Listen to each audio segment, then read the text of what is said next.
Take it easy.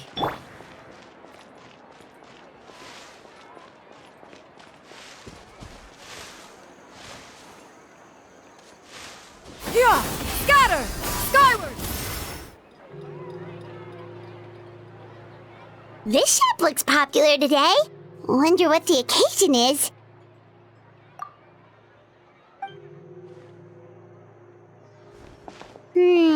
Butterfly Dew Cosmetics now on sale.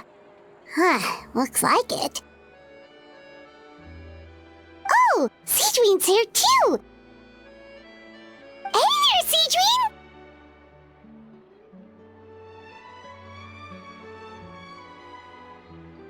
Hello there, Traveler and Paimon. I hope you're keeping yourselves fit and healthy. You bet we are! So anyway, what are you doing here, Sigewinne? The Duke insists I take regular vacations in the Court of Fontaine. This one just so happened to coincide with a promotion for a new skincare product, so I came over to take a look. I like to keep up with the latest industry developments when I can, to help me with my magazine articles. Wait, you write? For a magazine? Which one? It's called Beautés en Fleur, and it's run by the Fontaine Beauty Association.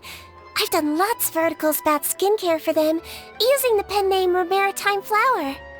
Oh, wow! You're a Maritime Flower? If Paimon's not mistaken, you're one of the leading figures in the Fontaine Beauty Association!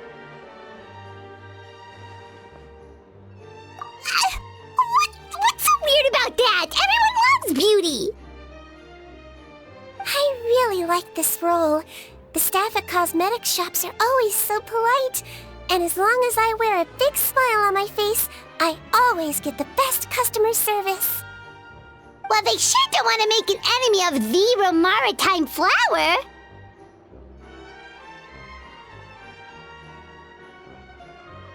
Obviously, it's because of Sigewinne's love for beauty. Still a leader of the Beauty Association? That's incredible. The truth is, I study this field because I cherish my own appearance. It has nothing to do with being beautiful or not. Oh, the words of a master beautician defy comprehension! Oh, wait, you're saying that natural beauty is the highest form of beauty, right? Not really. Actually, Melusine aesthetics are very different from human ones. We don't view humans based on their appearance. If I had to describe our approach, I'd say it's based on cuteness. Oh, really? Yep. Still, I really value my current appearance, and in the process of taking care of it, I've ended up learning quite a lot about skincare and stuff. It turns out, my knowledge and experience is pretty popular with beauty product lovers. It came as a big surprise to me, though. Oh, Paimon gets it now. But speaking of your appearance, how come you look human anyway? Are you, like, only half Melusine?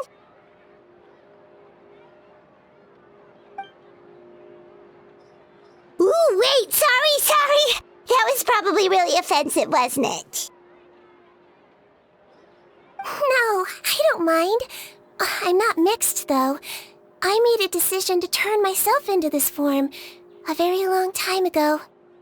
If you're interested, I could tell you the story. A shape-shifting story? Oh, heck yeah, of course we're interested!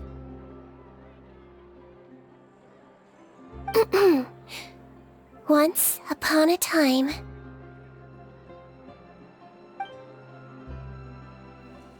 Long ago, humans rejected Melusines, and Melusines feared humans. There was one Melusine who became fascinated with human medicine, but no human wanted her help. And there was one girl who liked Melusines, so no humans would make friends with her. So, the Melusine became the girl's friend, and the girl became the Melusine's patient. Your checkup's all done. You're still in perfect health. Thank you, Dr. Melusine. In this game of doctor and patient, a friendship was born. Then, one day, the girl fell ill.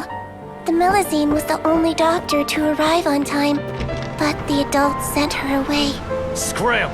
Melusines can't be trusted! So just because I'm not human, I can't save my best friend? In desperation, the Melusine approached the frightening witch. She begged and begged until she got a reply. If you take this potion, concocted of sin, you will gain a human face and grow human limbs. But then, you will lose everything that attracted this friend of yours to you in the first place. Can you accept that? The Melusine did not hesitate for very long.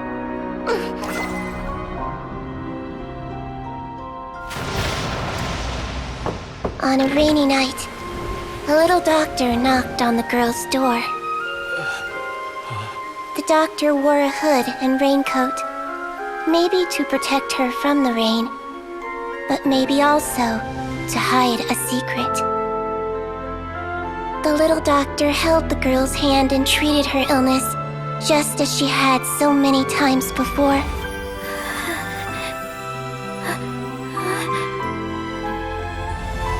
Dawn came, and the little girl's condition improved. But the little doctor was long gone, for she knew her friend would never recognize her again. And so, since then, I've lived my life in human form. Most people who know me just think I was born this way.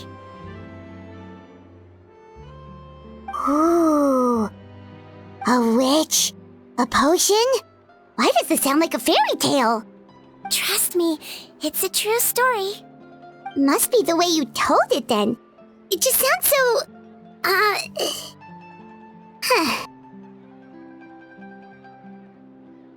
Yeah, not every Melusine would take human form to save their human friend. That must have been a huge decision. Treating patients is a doctor's duty. We must always find a way, even when the going gets tough. Ugh. It's so crazy that they turned you away just because you were a Melusine, especially when their daughter was so sick. Well, sometimes appearance can be a real barrier. But that was a long time ago. I like how I look now anyway.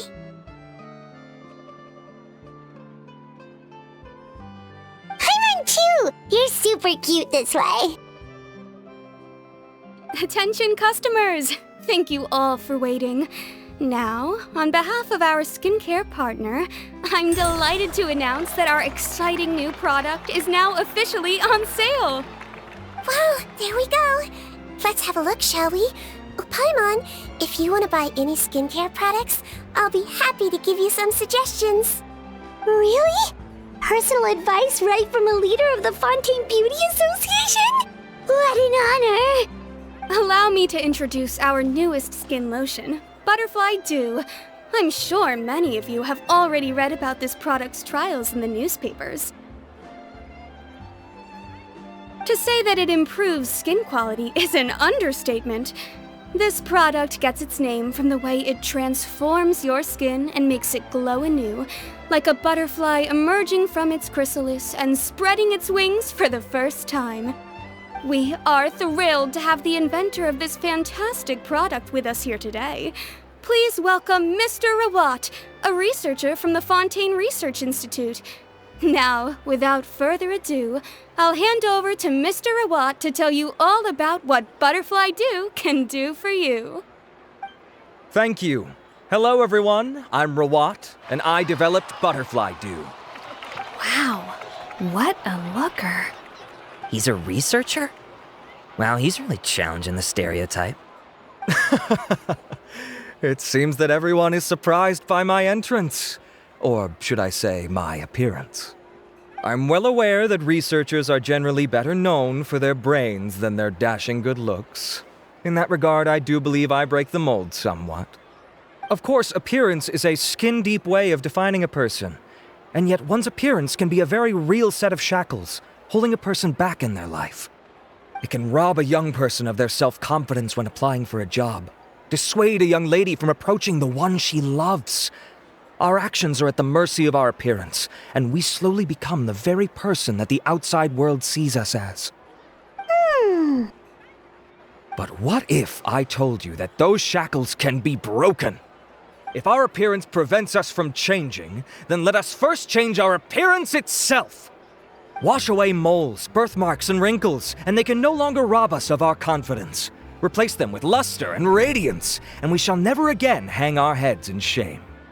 That is why Butterfly Dew exists. Its mission is to allow us to shed our pupae, undergo a complete metamorphosis, and embrace a new life.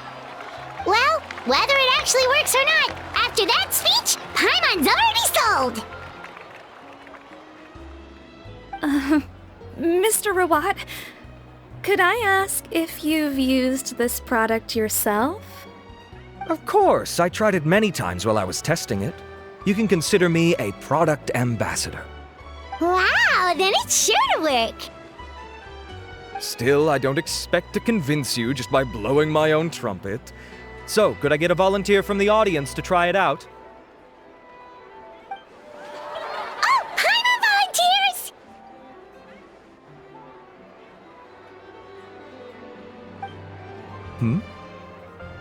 Oh! Ah, what an honor! It appears we have a giant of the Fontaine Beauty Association here with us. In that case, Miss sigewinne, could we seek your most expert opinion on this product? Sure. Whoa, is that romaritime flower? They say she's the pickiest user of skincare products in all of Fontaine. Here you go.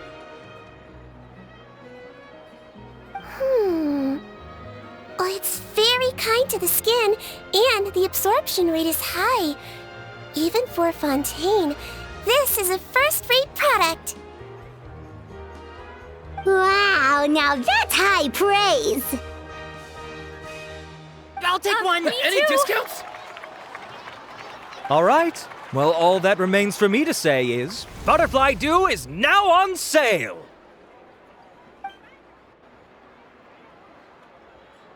Think we should buy a bottle too?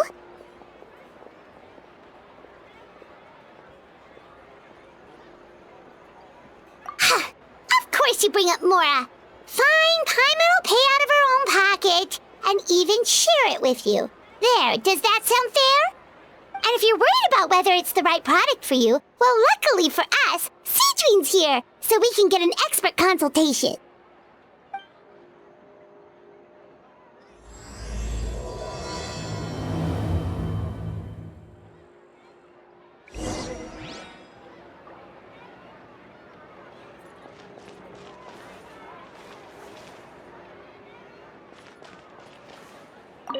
Aw, I wish I'd saved up my pocket money. Stocks are running low, so purchase soon to avoid disappointment. I'm buying for a friend, but I just want to check. This is designed for both women and men, right? I was looking to switch up my skincare routine anyway. I'm gonna try this out as soon as I get home tonight.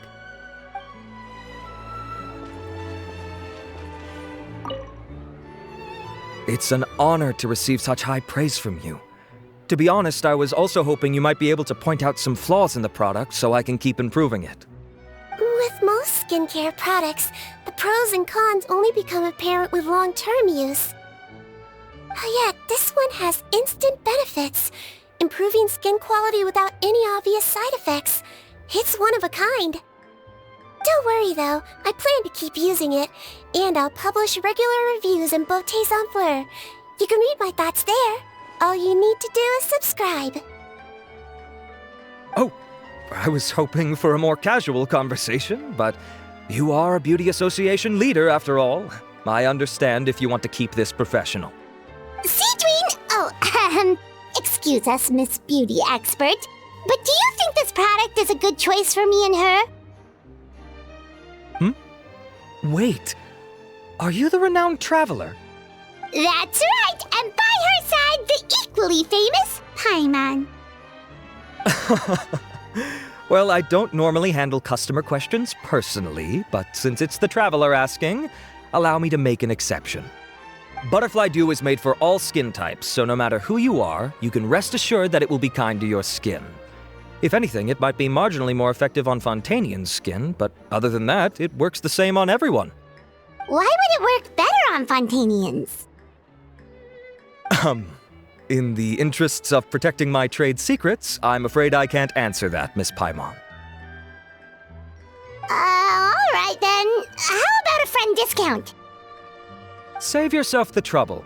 I'd be greatly honored to have both of you use my product. Here, take 2 bottles for free. Yay! Paimon's private fund survives!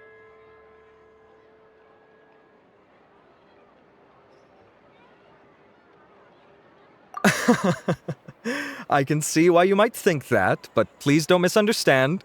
This gift is simply a token of my esteem. There's no business motivation behind it. To me, finding new customers for Butterfly Dew is about meeting kindred spirits, fellow admirers of physical beauty. I consider it a labor of love. Admirers of physical beauty? Eesh, that's embarrassing to say out loud. It sounds so shallow. It's nothing to be ashamed of, Miss Paimon. Most people claim to desire inner virtue, but it's still physical appearance that turns their heads.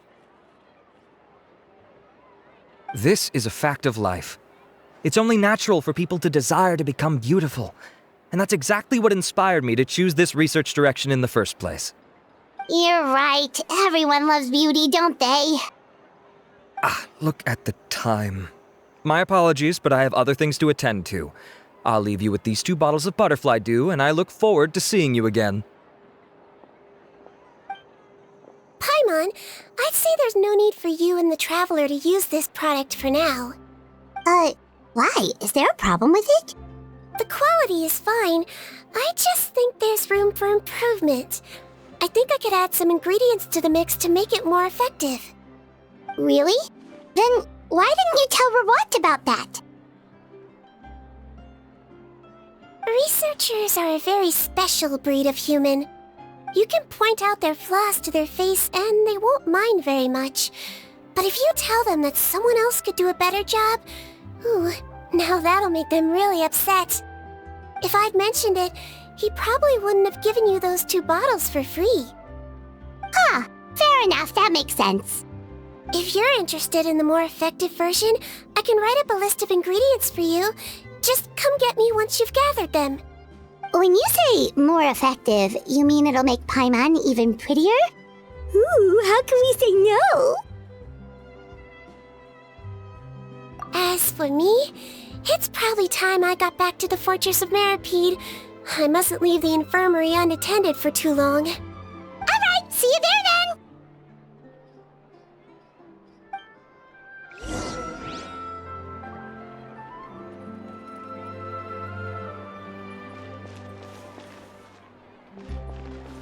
Aw,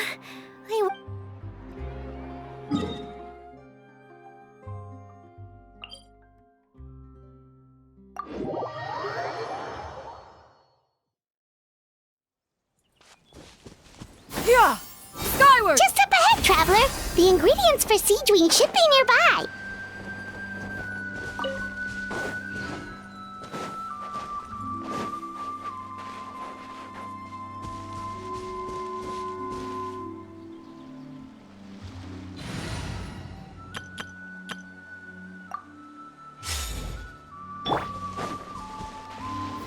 Gather!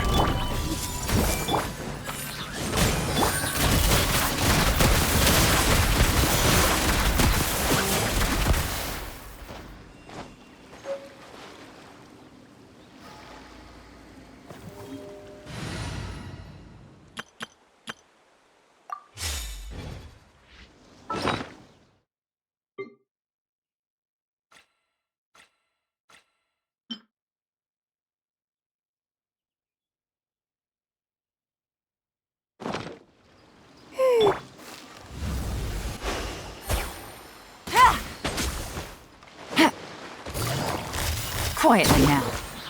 Gotcha.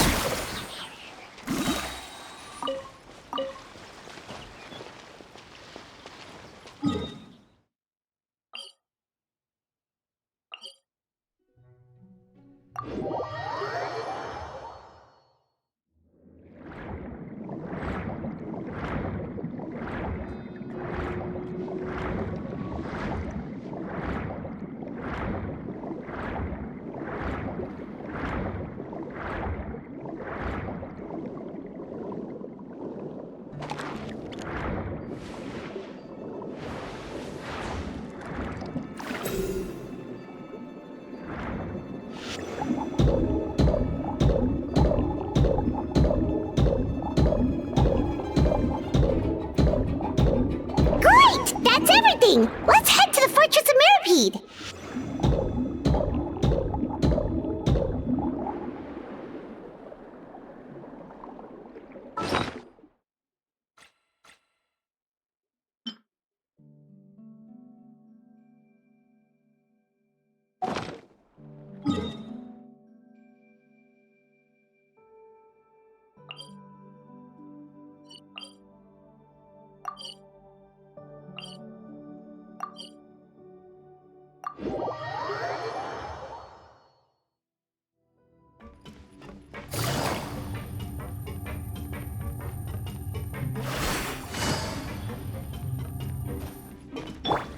Yeah! Skyward! Scatter!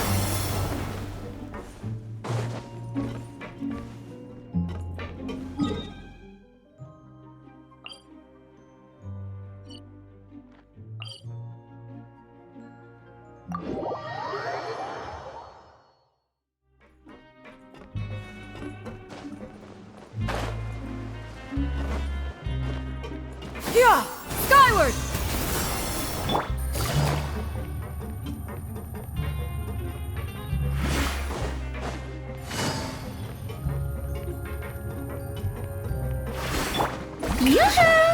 Yeah! Skyward! Whoa, the infirmary is packed! Please, you have to believe me. I saw it with my own eyes last night. Another me! He looked exactly like me. Got it? Okay. I've written down everything you told me. Now, I have a few tests to run. Take a deep breath, and don't worry, it's nothing to be nervous about. First, which finger am I holding up?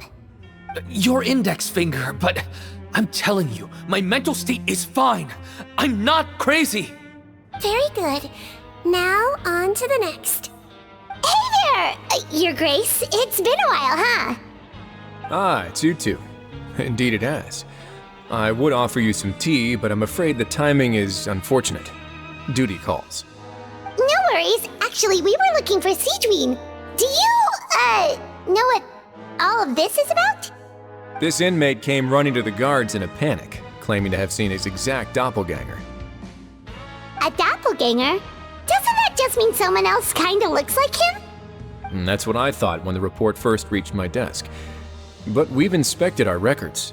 No one even vaguely resembles him. Considering how certain he is of what he saw, I can only surmise that he's having some mental issues. So I brought him for a medical evaluation. All right, very good. Take a sip of water and rest for a bit. Evaluation complete. I couldn't find any symptoms pointing to a physical condition. I see. So do you still believe there's more likely to be an issue with his mind than his body? I have to assume so for now. Psychological issues are more difficult to detect. At this stage, we can at least confirm that he is in command of his cognitive faculties. The rumor mill will go crazy if word of this gets out. Guards, take him to the ward for a period of observation. The Marechaussee Phantom has requested my cooperation on a case, otherwise I'd deal with this myself. Sorry for the trouble, head nurse, but I'll have to leave this to you. No problem, Your Grace. I'll add him to my observation list. By the way, we have a couple of guests here who've made the trip just to see you. I imagine it must be important. You probably won't need to add them to your observation list, though. Oh, Traveler! Paimon, it's you! Hey there, sigewinne! It's important, but... I'll be in my office if you desperately need me. Goodbye for now. Okay, bye-bye! So, sigewinne... Would you mind waiting for just a moment? I have another patient to see. Just find an empty bed and take a seat. I won't be long. Oh, sure! sigewinne, we've brought him. And he seems to have taken a turn for the worse again. Okay, don't panic. Let's start by sitting him down here.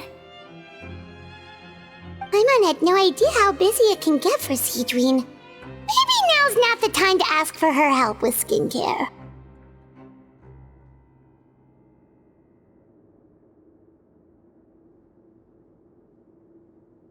Good point. Besides, it might actually be interesting to observe her at work.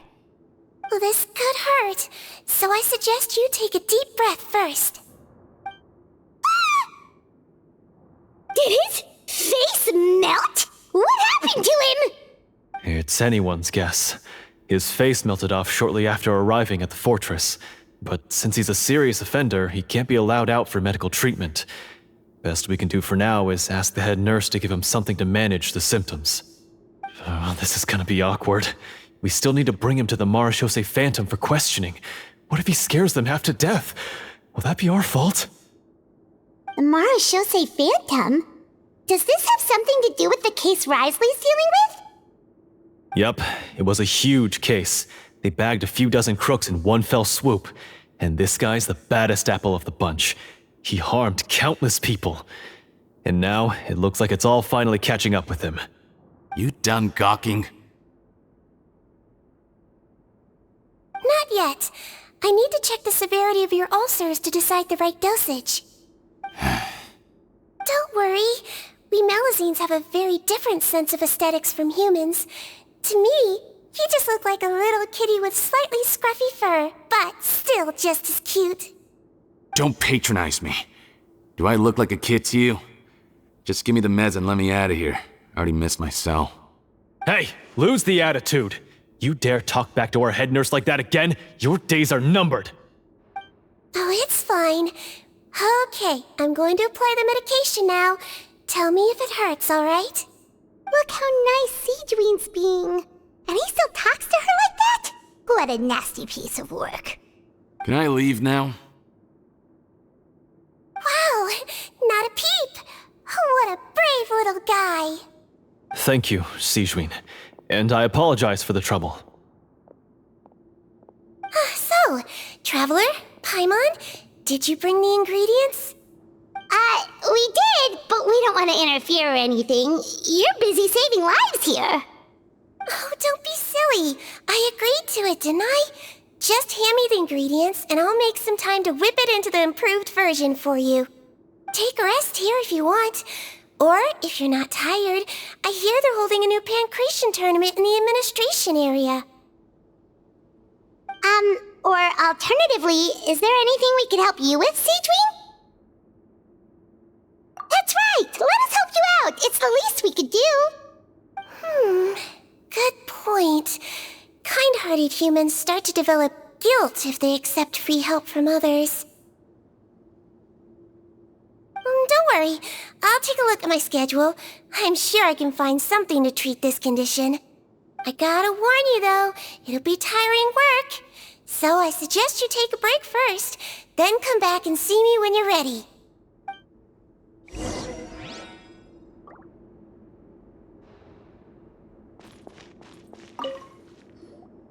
We're ready, sigewinne! What's our first mission? I found the perfect job for the Traveler. First, I'd like you to lie down in this bed.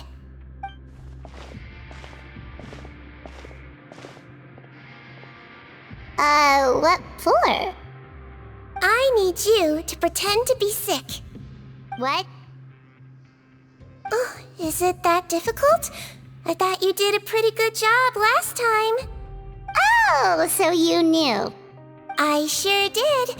She was way more interesting than the usual malingering inmates. When you played along very well, Paimon, I observed you two for quite a while after that.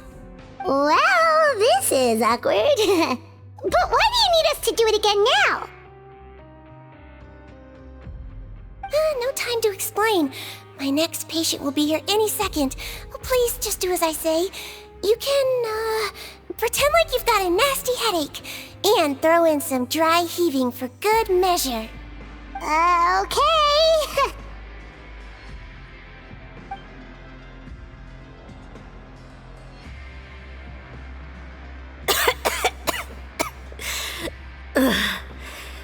Hey, Doc, it's me.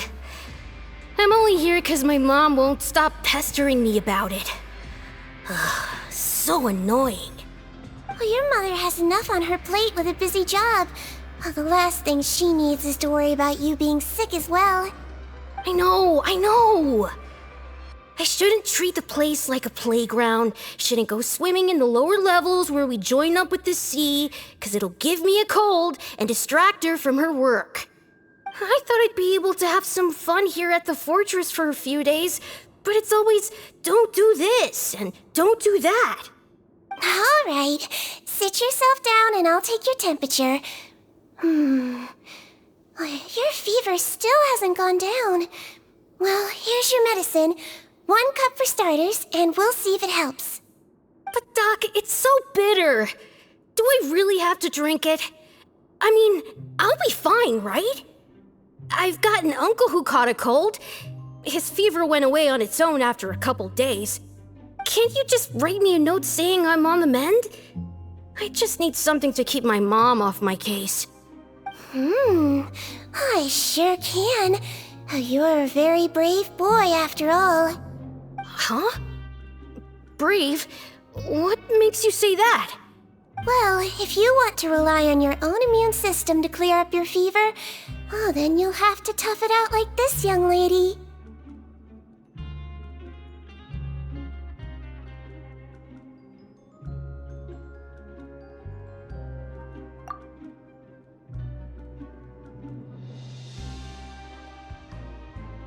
Hang in there, traveler. Are you gonna puke? Paimon can get you a paper bag. Huh? As long as you're tough enough to get through the nausea and dizziness caused by the high fever, you'll be right as rain after just a few days' rest. And if I'm not tough enough? Hey! Wake up! Wake up! Put it this way. At least you'll never have to see the doctor again, right? I think maybe I'll take that medicine after all, if that's okay. Oh, of course. Here, it's still warm. It's so bitter. All done. Great job, you two. That kid really doesn't know what's good for him. His mother's a guard here. She's been working back-to-back shifts lately, but unfortunately his father's away on a business trip right now. She had no choice but to bring her son here for the time being. He was quite happy at first. He seemed to think that the Fortress of Meripede would be all fun and games. So you made us put on that act just to scare a kid into taking his medicine? That's a pretty sneaky trick. Seems like there's a whole side to sigewinne we never knew about. It's a technique I learned from my teacher. Oh, you had a teacher? Was she a Mellowsine doctor too? She was human. She passed away a long time ago. Oh, sorry. No, it's fine. I really liked my teacher, so it's always nice when I get to talk about her with other people. She was a traveling doctor, and since she didn't have a clinic, she'd go out and visit her patients wherever they were. Dealing with the badly behaved ones was her specialty. She used to say, if you can scare the little brats into taking their medicine, you won't have to hear them wailing and screeching when their condition gets worse.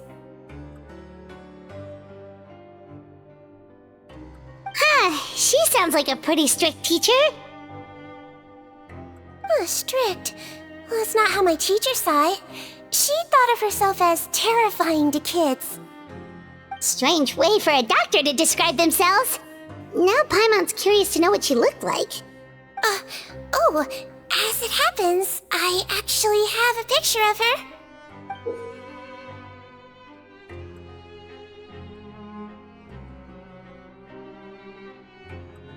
Oh, wow, yeah, okay, that'll terrify the kids. Yep. All the children she treated thought she was a witch. Why does it almost sound like you're envious of her? Oh, because I am. If she was here, all the children would take their medicine without any need for tricks. A doctor who looks like a witch. True, they wouldn't dare try anything funny with her around. Oh, me, on the other hand, it's hopeless. Children aren't afraid of me at all. That's actually a good thing, you know? Oh, my next patient should be arriving now. Would you mind lending me a hand again? Sure thing! On to the next mission!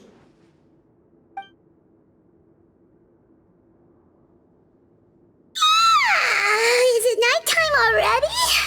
That flew by. You really have a busy job, sigewinne. Well, thanks to you two, it was much easier today. Aww.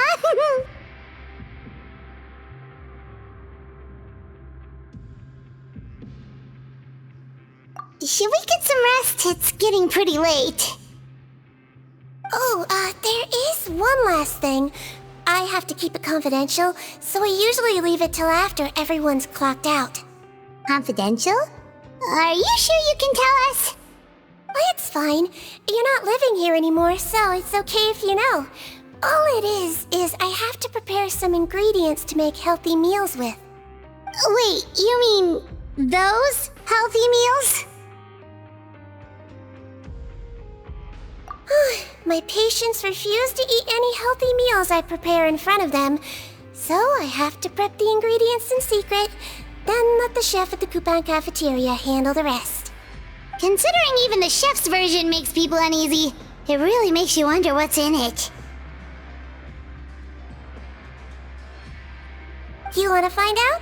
I can teach you how to make it. That way, if you ever suffer from exhaustion on your future travels, you can prepare a healthy meal for yourself. It's really good for you, you know. Sure? Guess we can help out one more time.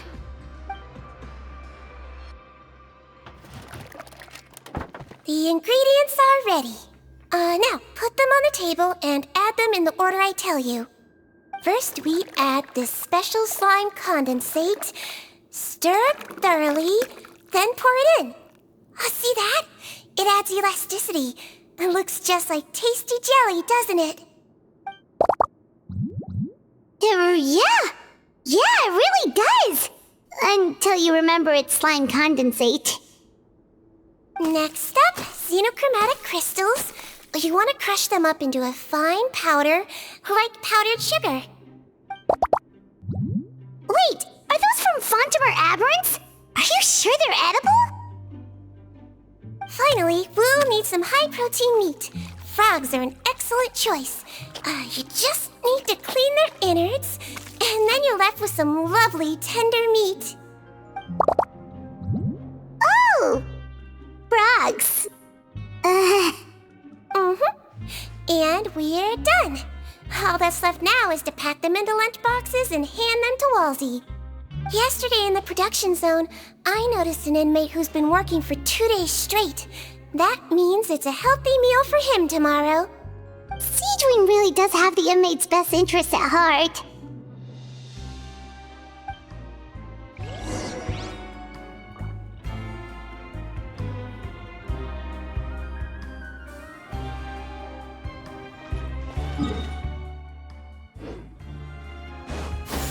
Skyward! Scatter!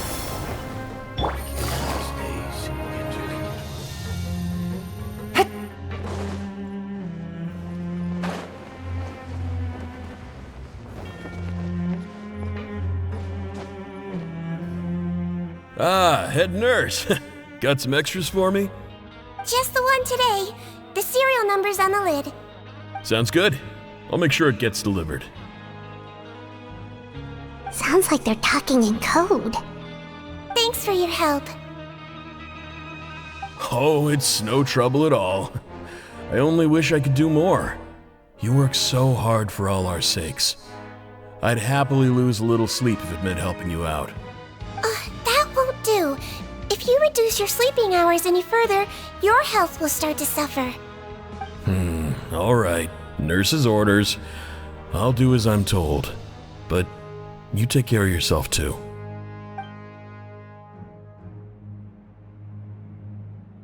Well, I'm done with work for today. Thanks for helping out, you two. Seems like the guards and staff here have a lot of respect for you, sigewinne. In just one day of helping you with your work, it feels like we've done a lot for the fortress.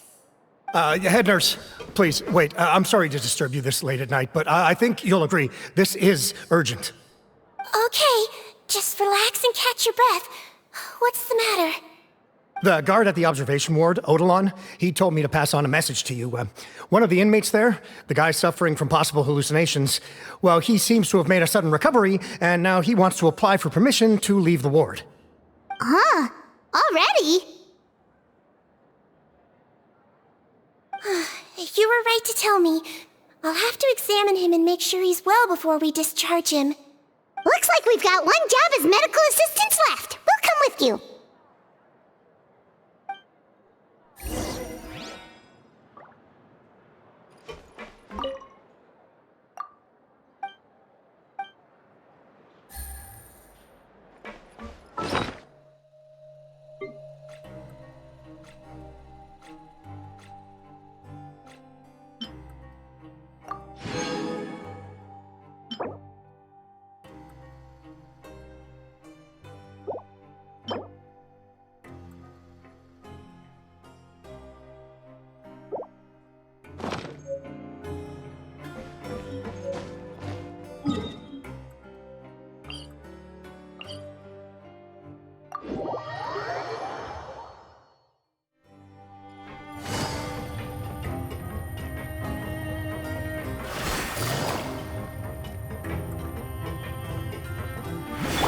Yeah! Skyward!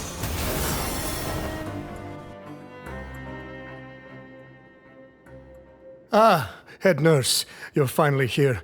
I'm so sorry for all the trouble I've caused you, but I believe I've now made a full recovery. After giving it some thought, I'm sure that I was probably just seeing things. Stress-related, I imagine. I'd been working long hours, so I definitely wasn't in the best state of mind. I totally understand. Still, I have to give you an examination before I can discharge you, okay? So, take a deep breath and don't be nervous. It'll be the exact same procedure as we did this morning. We can start whenever you're ready.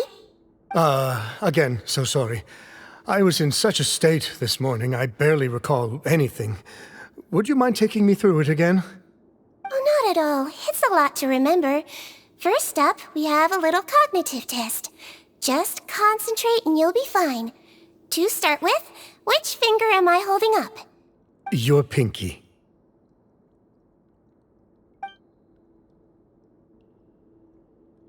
All right, all indicators seem normal. So it was a stress-induced hallucination after all? Well, we've certainly had previous cases of mental illness caused by overwork, which is why I carefully observe everyone in the production zone. I wonder how I managed to miss the signs this time. Please, head nurse, you shouldn't blame yourself. I'm just still adapting, that's all. Pushed myself too hard, and I guess I couldn't take it. Thanks for looking after me. I'll be as good as new after a good night's sleep. And if you can give me the okay, I know I'll sleep better back in my good old dorm. It can be difficult to relax in an unfamiliar environment.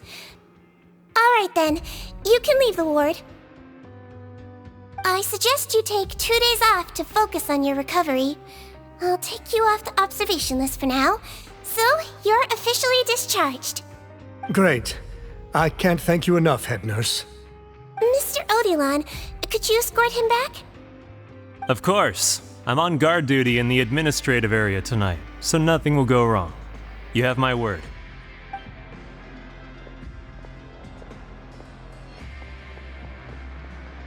guess you're finally done for the day now, huh?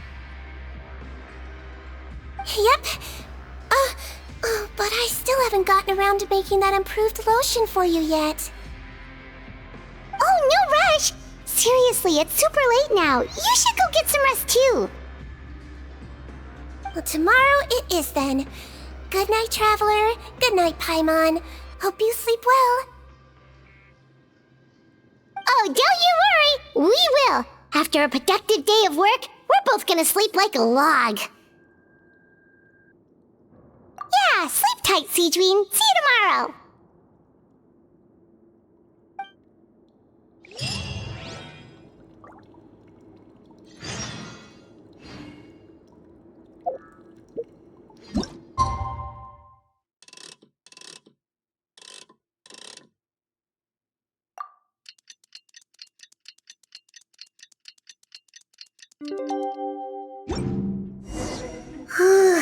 Paimon really did sleep like a log. Let's go find sigewinne.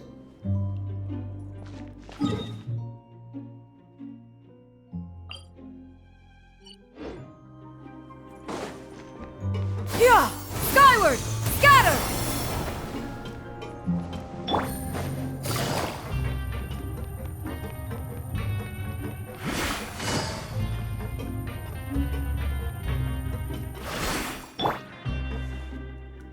Whoa!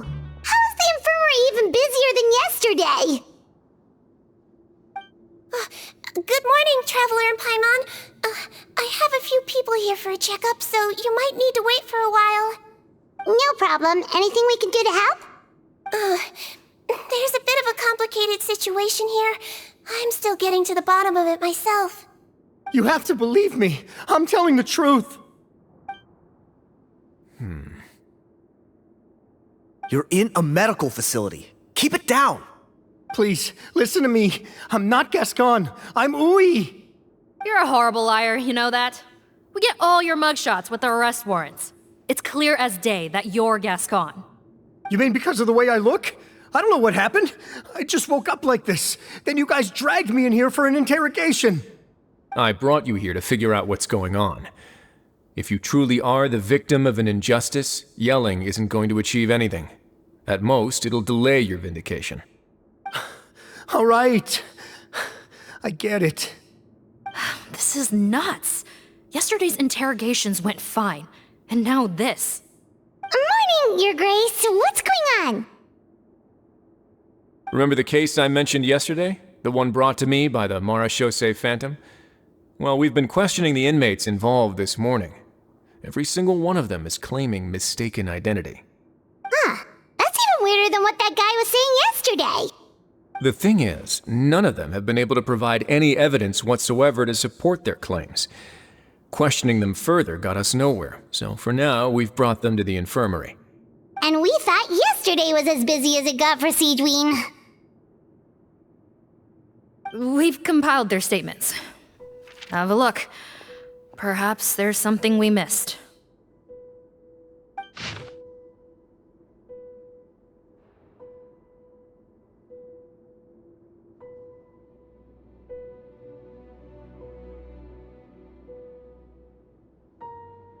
Wait. Release? Interesting. The inmates they spoke of in their statements appear to all be due for release today. I noticed that too. If that's their plan, they're underestimating us a little. Every serious offender claims that there's someone else who just so happens to be due for release today. And they're expecting us to go along with that. All the more reason to be cautious. Lumberzar, check the release list for today and make sure no one gets processed. We're gonna need an excuse, though. Just say we're out of forms, and that we're furiously printing more as we speak. I'm on it. It's conceivable that our group of serious offenders somehow found a way to switch places with inmates who are about to be released, so they can walk out right under our noses. We did consider that possibility. But I mean, just look at them. They match the warrants, period. How could there have been a switch? Only if they're dead ringers for the inmates due for release, I suppose. I gave you that name list yesterday to assist in your investigation. Did that help? Yes, the inmates' mugshots were attached to the list.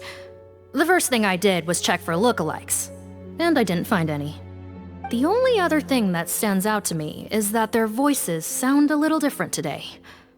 But it's not exactly hard to put on a fake voice. Oh, really? What does our head nurse make of all of this? Give me a moment. I think I have a way to confirm whether there's been a switch. I know, it's not time to change your dressing yet, but please bear with me. Huh? Isn't that the guy from yesterday? This should be Honore. He has very severe facial ulcers, which require an operation in the hospital at the Court of Fontaine. I authorized him to leave the fortress for medical treatment under guarded escort. Yes, like I told you. I'm not Putton. I'm Honore. So there has been a swap. Well, I can see what happened in Potton's case, but how do you explain the other inmates? You're not telling me their souls switched bodies, are you? No, I believe it was their faces that got switched. The method is a bit like replacing a tooth. Take the bad tooth out, put a false one in.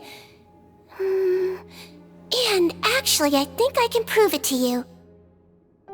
Traveler, Paimon, do you remember Eric from the other day? Yeah, sure do. Then you can be my witnesses. To start with, please fetch the inmate who claims to be Eric.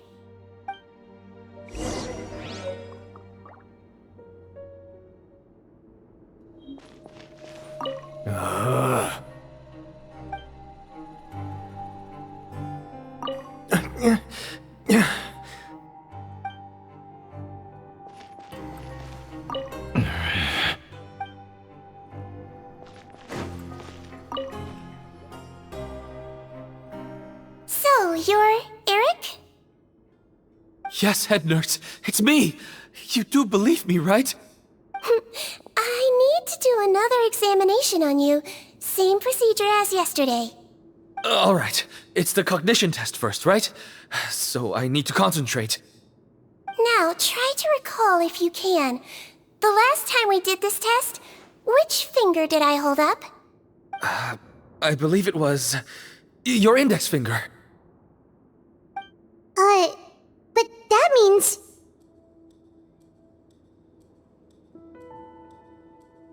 Huh?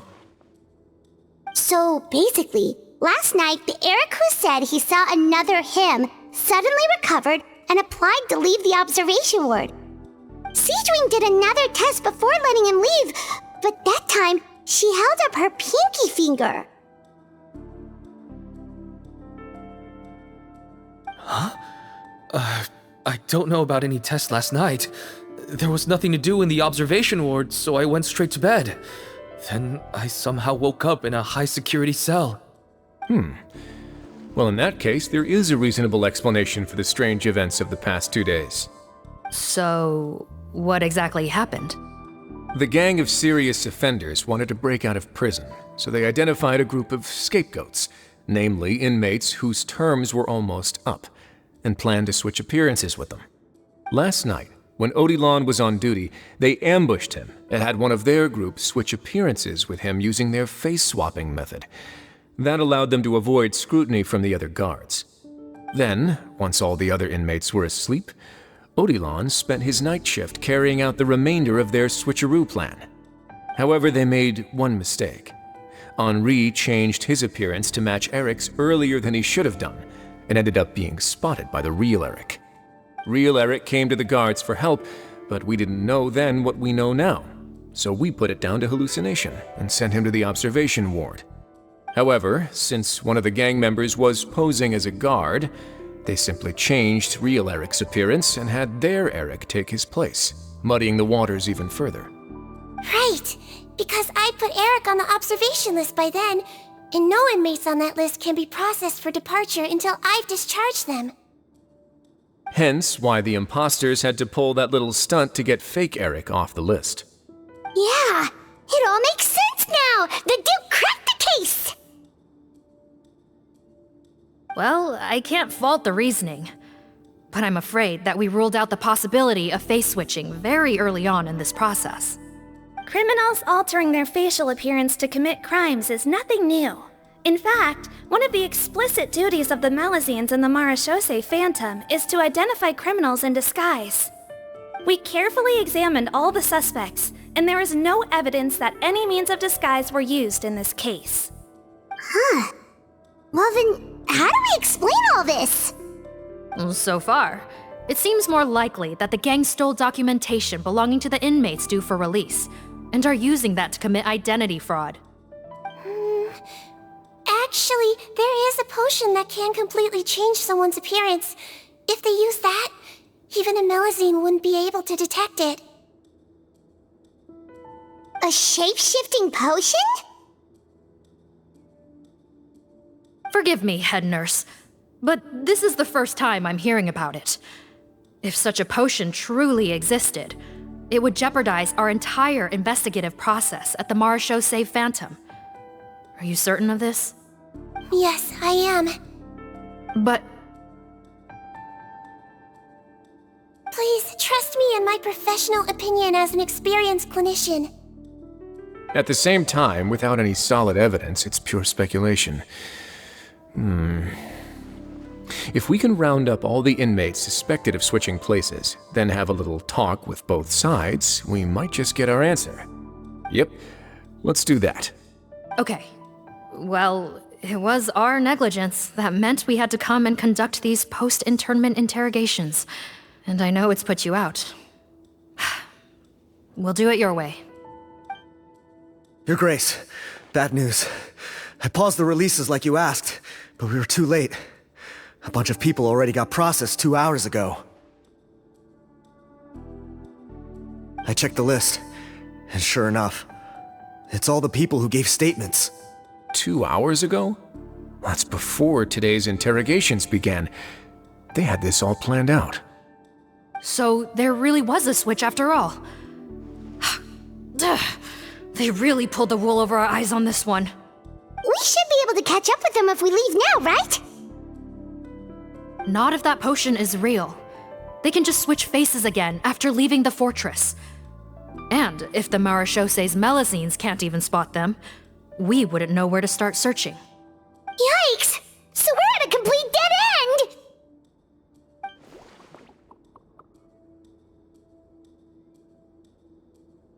Well, technically there is one more lead we could follow up on. We were only able to arrest this gang thanks to the help of a researcher from the Fontaine Research Institute. I believe his name is Rawat. Oh? Rawat? Isn't that the handsome guy we met at that skincare promotion? Handsome? Maybe from a human point of view. I just remember that he specialized in potions. One of the crimes this gang is charged with is the manufacture and sale of illicit drugs.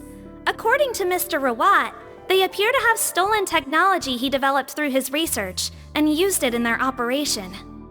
At first, he thought it was a typical case of intellectual property infringement, and he tried to negotiate with them. But once he discovered their criminal operation, he reported them to the authorities. Thanks to his report, we were able to swoop in and arrest them all in one go. What a hero!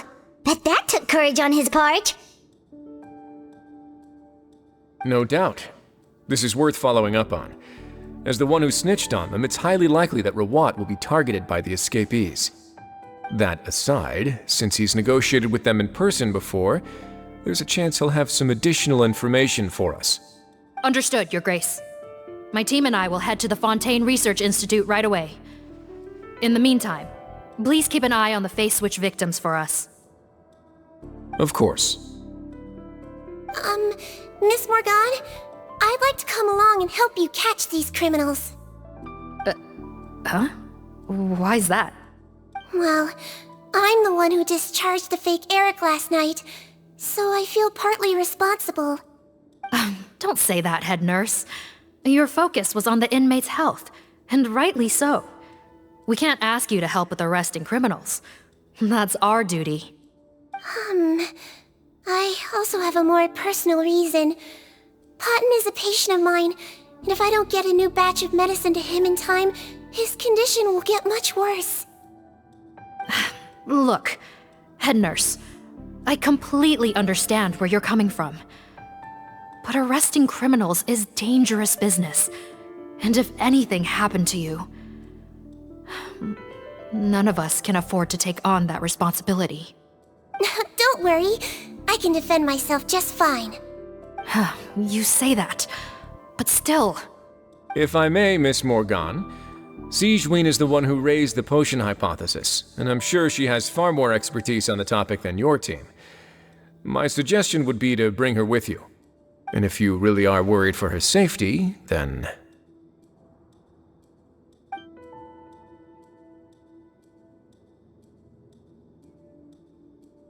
Ah, there you go, right on cue. Knew I could count on you.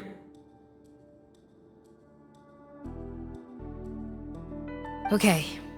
Well, since this plan has the Duke's blessing, far be it from me to refuse. We should head off immediately. Time is of the essence.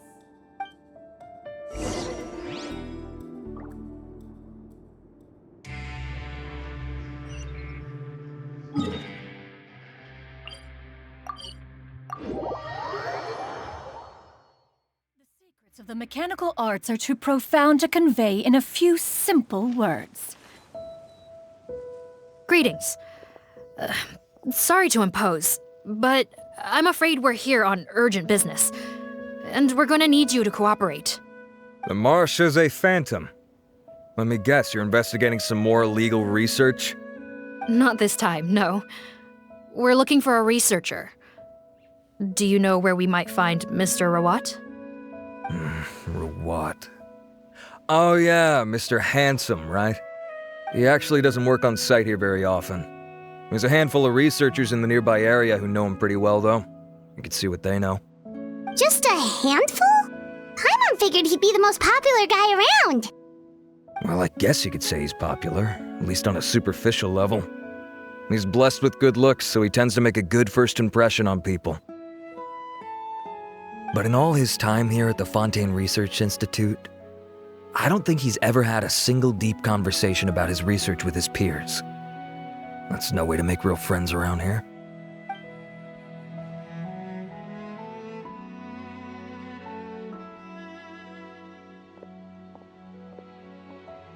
That's so weird. He definitely didn't come across like a recluse at that product promotion. I don't find that weird at all. He definitely didn't strike me as the kind of guy who's good at making friends. Really? Paimon couldn't tell. Must be a Melusine perception thing. Okay, we should talk with his acquaintances. But we also need to check the Research Institute for any clues. Let's split up. It'll save us some time. Sure thing. We'll go ask around among the other researchers with Sigewinne. Paimon's suddenly kinda curious to know what everyone really thinks of him.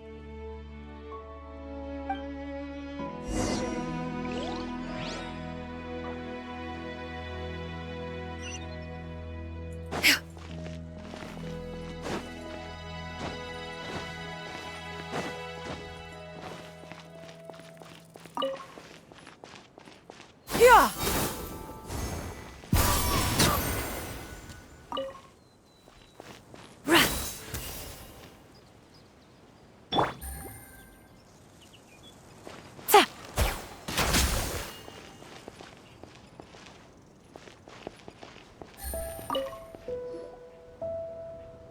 Excuse us, are you Audrey?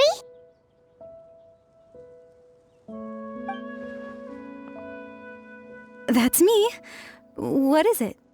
Are you close friends with Rawat? We're trying to find out where he is. Close friends? You mean because I told him I had feelings for him once?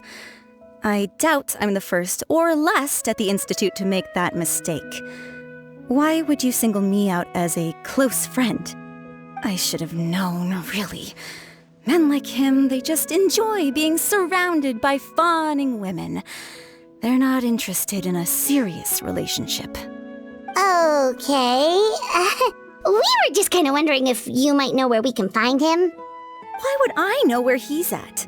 I barely know him, and he probably doesn't even remember me. Ugh, this is getting annoying. Shall we go ask someone else?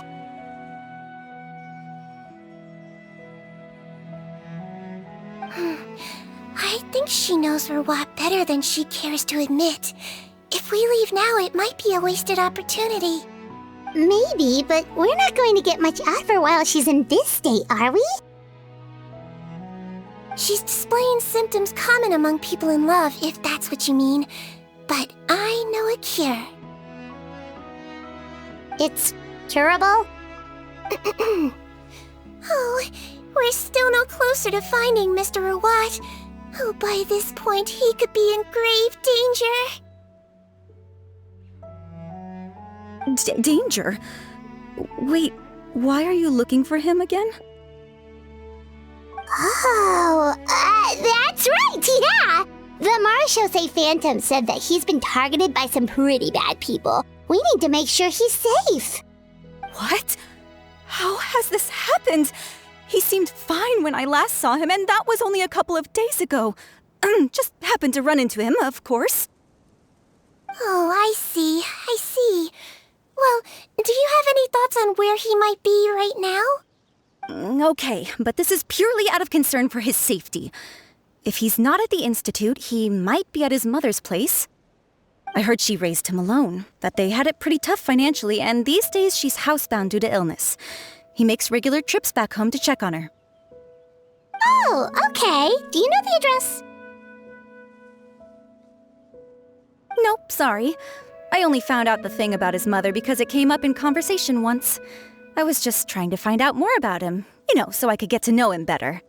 When I told him I had a crush on him, I offered to help him take care of his mother. And yeah, maybe that was a stupid idea, but did he really have to yell at me for it? It's like, fine, I can take no for an answer, but what's with the temper tantrum? Unbelievable. These guys only want to show you their charming, well-groomed exterior. They can't stand it when a few home truths shine through. Looks like her love syndrome is flaring up again. We need to find out Mr. Rawat's mother's address. Let's check with the Marshosei officers when we regroup. Cool, sounds like a plan.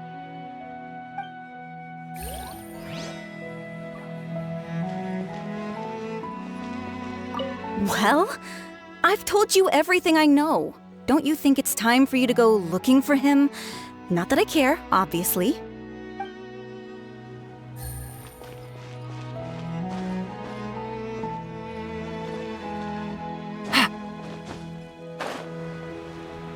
Take it easy. Take it easy. Hey there, are you in Teep? What do you want? We're here to ask about Rawat. Any idea where he might be? We were told you were pretty close with him. Close? Not sure that's the word I'd use. He wouldn't even let me use his patent. Huh? It's been a good few days since I last saw him. I don't know where he's at. Go ask someone else. Would the patent in question happen to be related to the new skincare product he developed? Yeah, kinda. Butterfly dew, or whatever he calls it. I heard he made a tidy sum off of that one. Okay, now we're getting somewhere. Keep going. Most of the other researchers here focus on mechanics, energy, stuff like that. I get why he wouldn't be interested in having anything to do with them. But I'm studying coatings. There's a huge overlap in our areas of research. Why would he refuse to work with me? I bought his product once and noticed it contains a unique substance that might have applications in coatings too. If it worked out, I could probably make as much as he's making. Don't get me wrong, I had no intention of plagiarizing his work. I was hoping to get official permission to use his findings in my own research. Followed the proper procedure. It was all above board. I would have had to pay him a license fee and everything. But despite that, he turned me down not once, not twice, but 3 times. It's like he's vehemently opposed to the idea of anyone else making the kind of money he does. Huh, so is Rawat antisocial, or is this guy just jealous?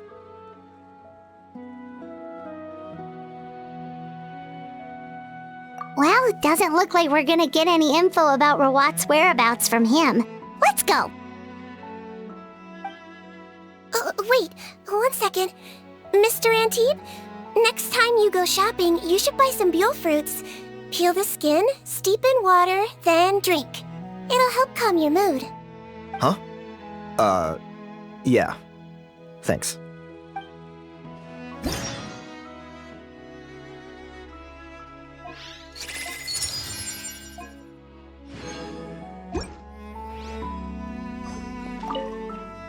Gonna have to cut this chat short.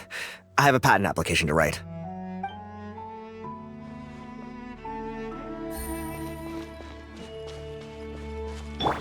Yeah! Scatter!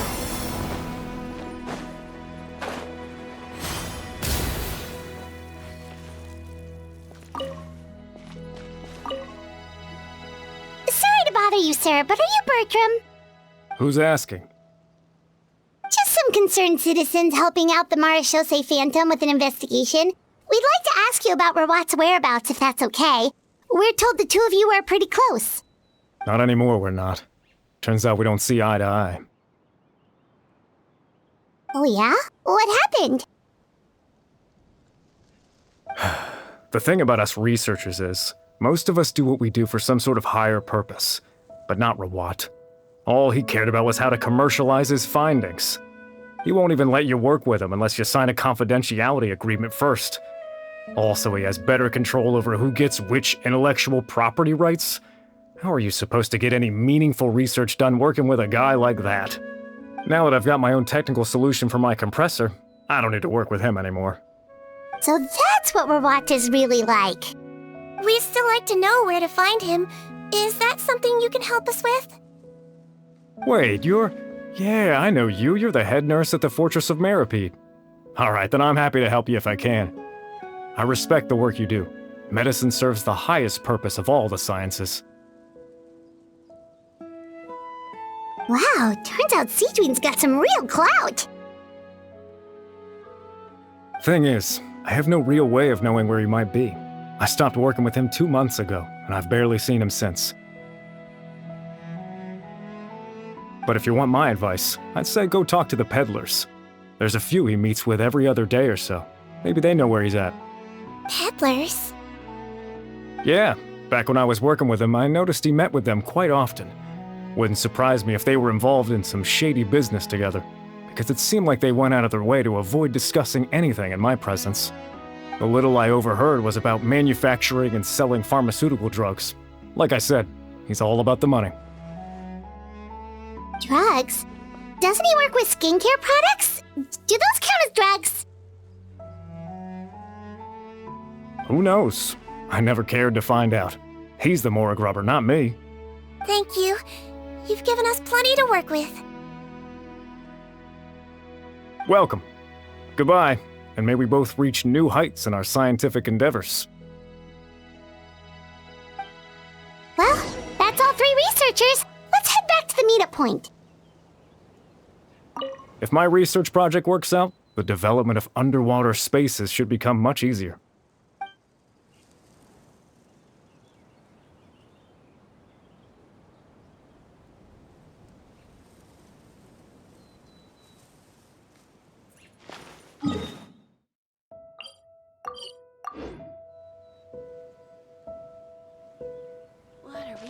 Yeah! Skyward! You know, Paimon started out thinking Rawat was a handsome researcher with a friendly and cheerful personality. It's such a surprise to learn that his peers have a different impression of him. So, what's your view of him now, Paimon? A handsome researcher whose difficult upbringing turned him into a profit chaser with a chip on his shoulder? So your thoughts about his appearance haven't changed at all? Well, his looks are kind of a big deal, at least in Paimon's opinion. How did such a handsome guy end up being so antisocial? Even with his difficult family background, it just doesn't make any sense. You can't judge a person solely based on their appearance. head nurse. Traveler, I assume you've spoken with the researchers. What did you find out? Bertram mentioned Rawat's involvement with some pharmaceutical merchants. Do you know if he's registered any pharmaceutical brands? Since he was a whistleblower on such a huge case, I ran a background check on him. I don't remember there being any brands under his name. How strange. If he was so focused on commercializing his research and averse to sharing his technology with others, why wouldn't he have registered his own brands? Maybe he and his business partners needed to avoid public scrutiny? You think he may have colluded with the gang? Well, the crime was manufacture and sale of drugs, and that would certainly be in his wheelhouse. We can't rule it out. Isn't that pretty unlikely, though? He was the one who blew the whistle on them! Most children who come to me with tooth decay have suffered pain for a long time already, but they'll still try to hide the fact that they eat too many sweets. Grown-ups and children aren't so different in that regard. If you say so. I saw him when he came to make his report, and I certainly didn't get the feeling that he was the type to collude with criminals. Perhaps it's more likely that they were coercing him. You mentioned that he comes from a poor family. So, it's possible that the criminals approached him asking for academic support, luring him in with the promise of riches. By the time he discovered who they really were, he was in too deep. They had leverage on him, so he was forced to keep working for them. I've seen it happen many times before. That does make a lot of sense. It would definitely explain why he was so unwilling to cooperate with his fellow researchers. No wonder he's so unsociable. He must be on edge all the time with a gang of crooks breathing down his neck. In that case, the situation could be worse than we thought. If Rawat was working with the escaped inmates, they're sure to know more about his whereabouts than us. Oh, there's a good chance they'll get to him before we do. Based on the information we've gathered so far, he was last seen 2 days ago. If no one's seen him since, maybe we're too late. 2 days ago? So he went missing right after that product promotion. That was the same day he reported the criminals, too. Not a good sign. Don't worry, everyone.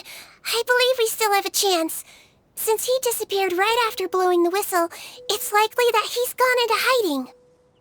Yeah, he must have been worried that they'd come for him.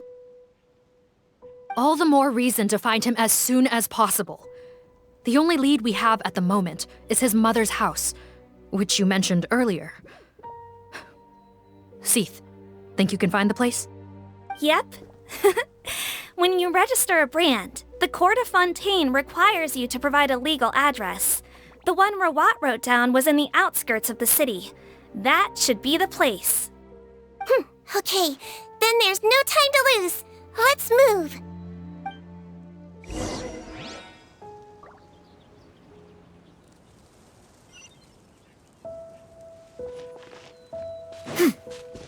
Yeah!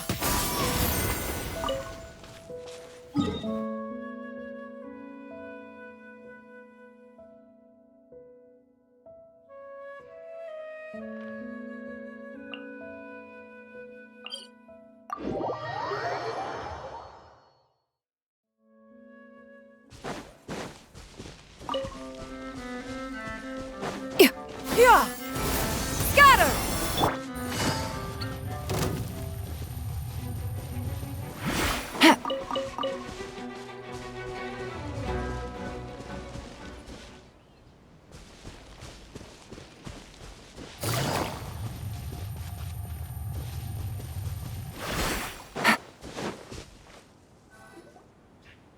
All right, this should be the house. I'm pretty sure this was the address. Okay, I'll knock.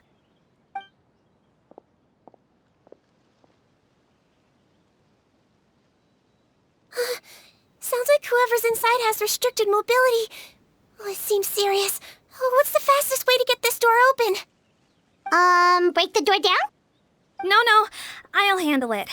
Let the expert deal with it. There'll be a mountain of paperwork if we damage a citizen's property.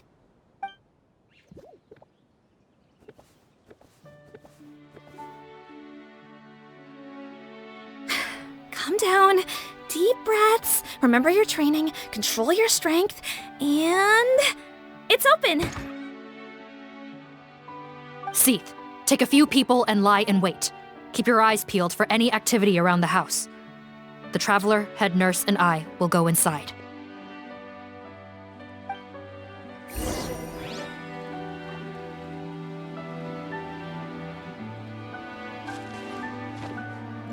No, don't look this way. I'm supposed to be hiding, remember? Captain's orders.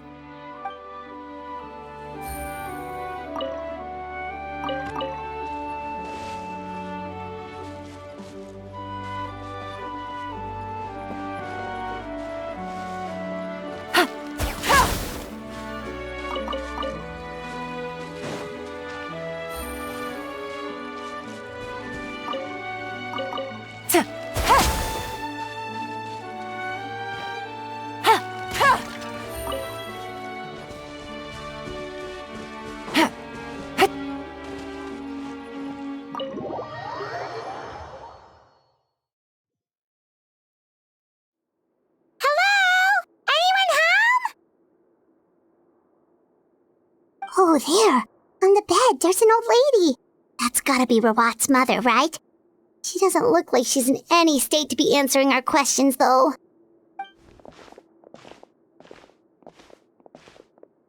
We could try, but she is very ill. We mustn't force it. Well, doesn't look like Rawat's here. She's the only one we can talk to. Yep. Allow me. Hello, ma'am. Might I ask if you're Rawat's mother? We are trying to locate him.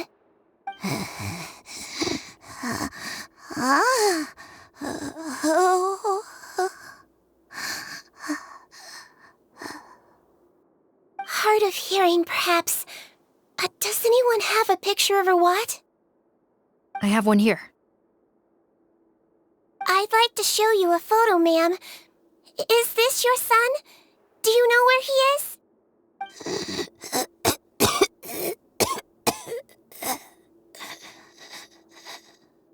Looks like this isn't gonna work after all.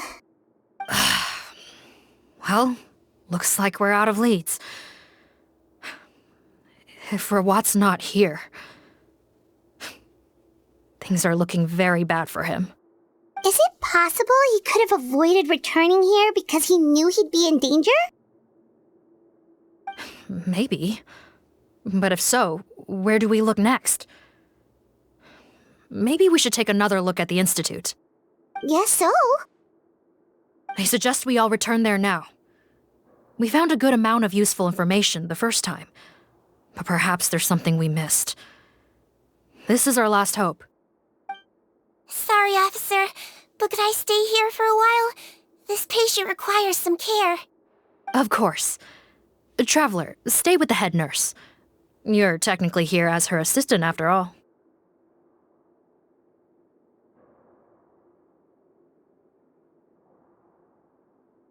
Also, I'd like some Marechaussee members to stay as well, and keep an eye on the area.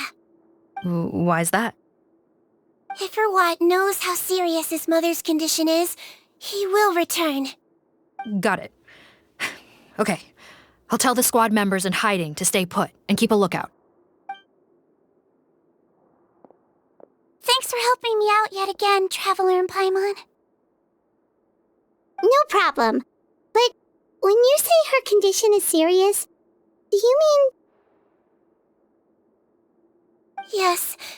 She's barely clinging on to life. Oh. Let me take care of a few things first. Could you pass me the towel over there? Yeah, of course.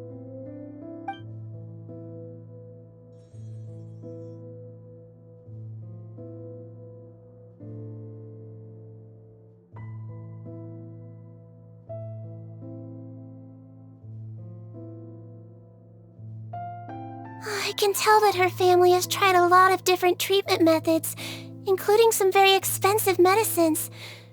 Unfortunately, her condition is so multifaceted that a recovery looks all but impossible.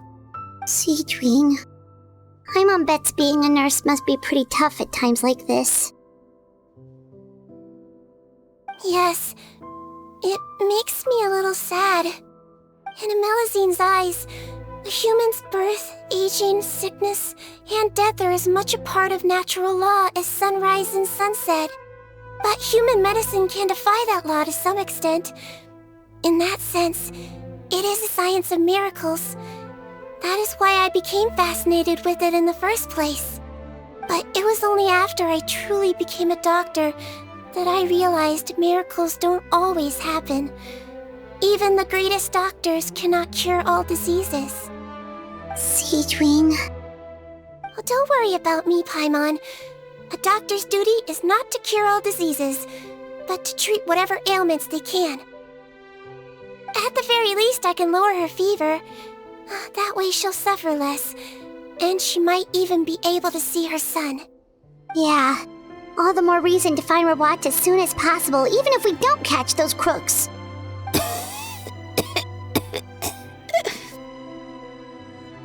Oh, her fever is getting worse. Could I get some hot water? Sure, we're on the case.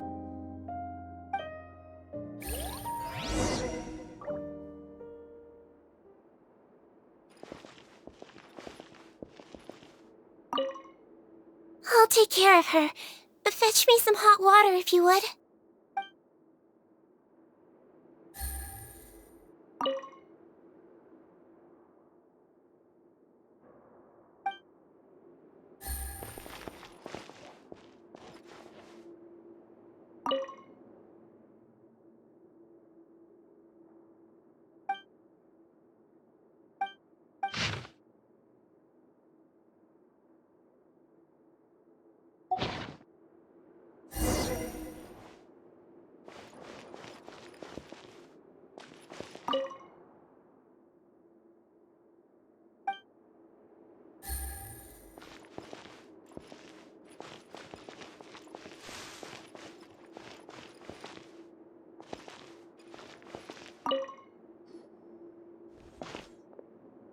Found the hot water?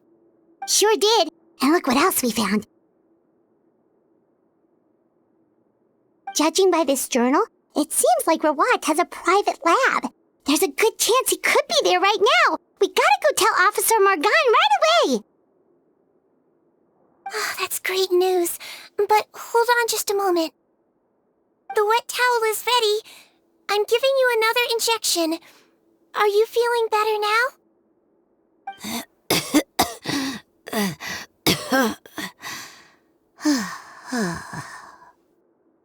It's all right. We'll go bring him back. Please hang in there. Thank you.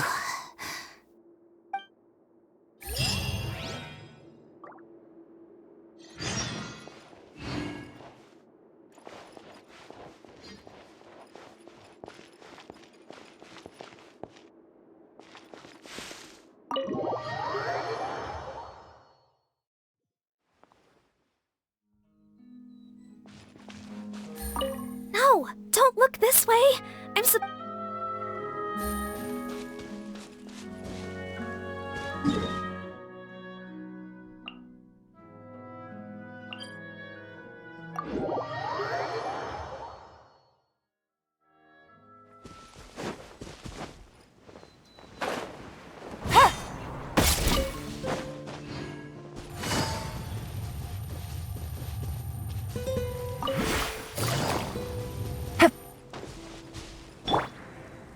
Yeah!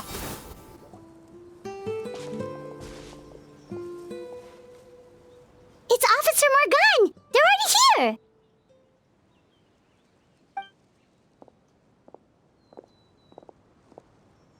We came as soon as we heard the news. I can't believe we were so careless. The most crucial information of all was hiding right there, in that room. And we missed it. Don't blame yourself. Right now, we need to focus on finding a way in. There's a mechanical door over here. Hopefully the instructions in Rawat's journal will help us open it.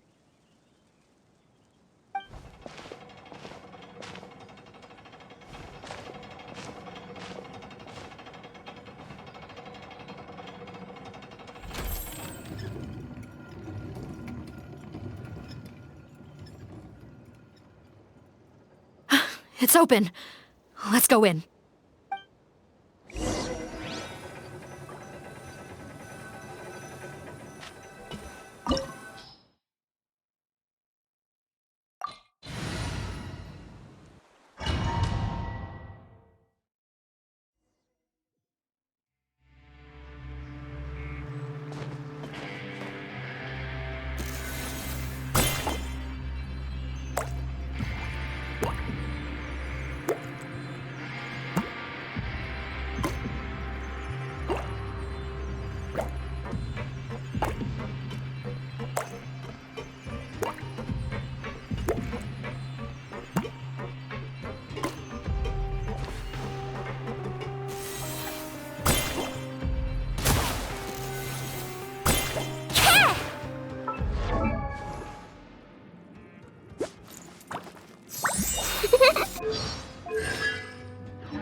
How did they get in here?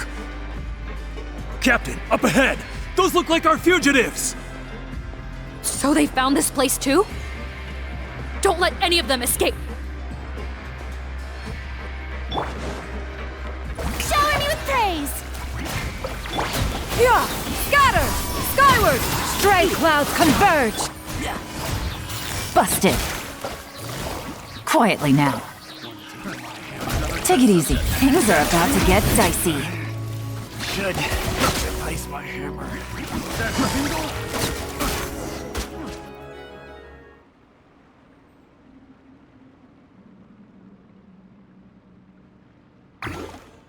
Captain, according to our list, many of the fugitives aren't accounted for. There may be others hiding deeper inside the facility. Ah, so these guys were just the lookout crew. The Marashose Phantom! How did they find this place? Wait, it's that guard from the fortress. That's right, I'm on your side. The Duke sent me. What's the matter? Some sort of mix-up? Mr. Odilon, didn't I tell you a few days ago that you need to stop all field work until you've recovered? Well, you know, gotta help His Grace out. Share the load. Officer Morgan, this man is an imposter. The real Mr. Odilon has no recent health issues. What? But I... Looks like the head nurse was right about the face-swapping method. Arrest them all! DuPont, stay here and keep guard. And watch the exit. If we're not back soon, call for reinforcements. Got it.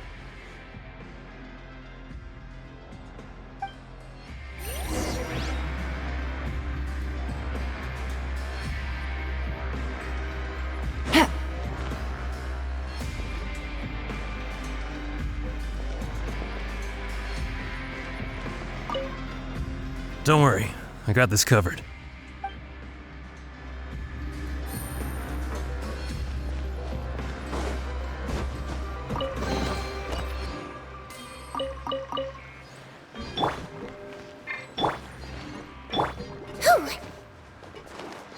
Don't slip and fall.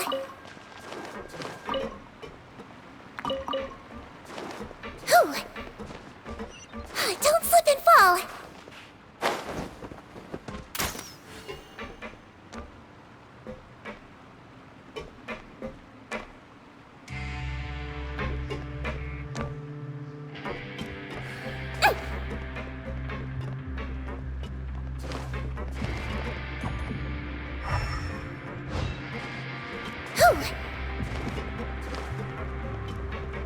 Don't slip and fall.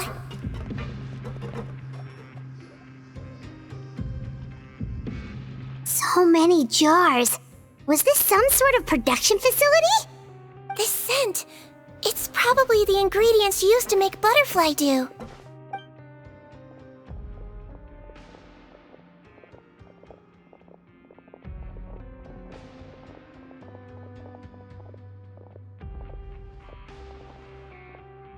How come they're all empty?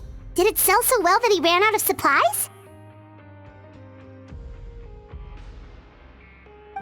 How strange. Why would Rawat choose to manufacture a popular product like that in such a difficult-to-reach location? Given our suspicion that he may have been coerced into the illegal drug trade, I would have thought that any production facility we find here would be used for illicit purposes. Perhaps butterfly dew is itself an illegal drug. Do you have any evidence for that claim?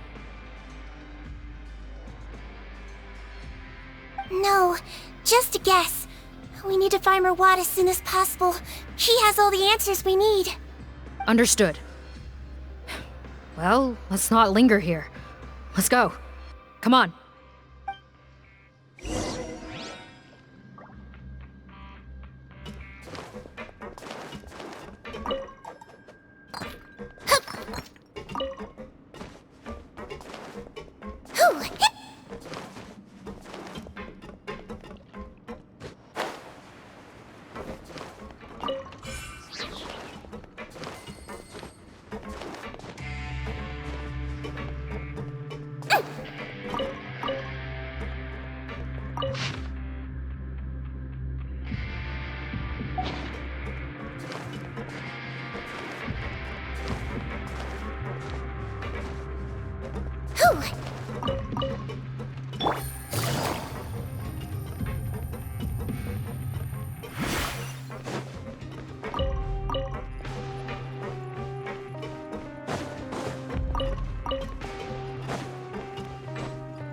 Doesn't look like we're gonna get this door open. Let's find another way around.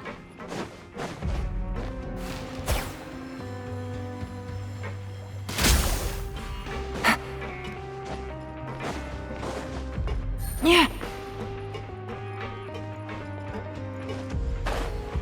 This one's closed too. What's with those carts and tracks? Oh, maybe it's one of those doors that opens when it senses cargo passing through. There's a loaded cart right over there. Let's bring it to the door and give it a try.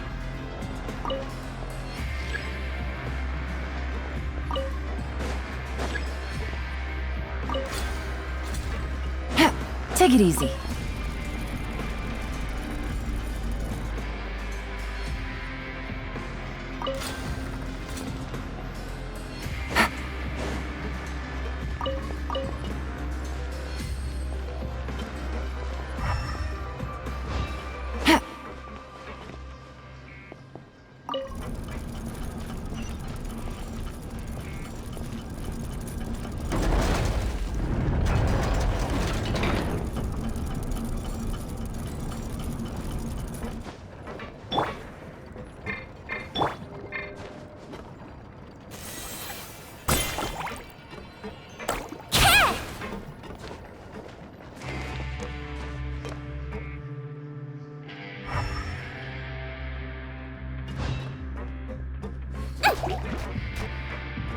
Let's blow bubbles! Gotcha. Quietly now. Strike a pose! Yeah! Skyward! Scatter! Yeah.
Phew!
Don't stop!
Take it easy.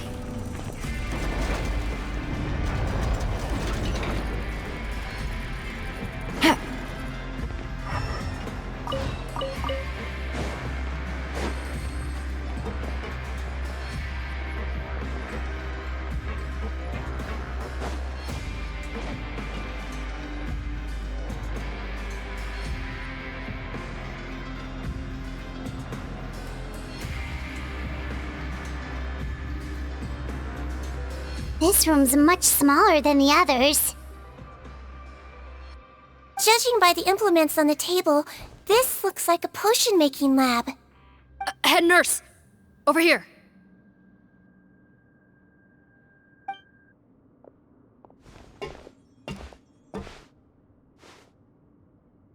Let's see. Huh? Robot's clothes? Why would he change here? Perhaps they stripped him down, left the clothes behind, and disposed of him somewhere else? Yikes, sigewinne, where did that come from? Oh, what a tragic way to go. Especially with such a bright future ahead of him.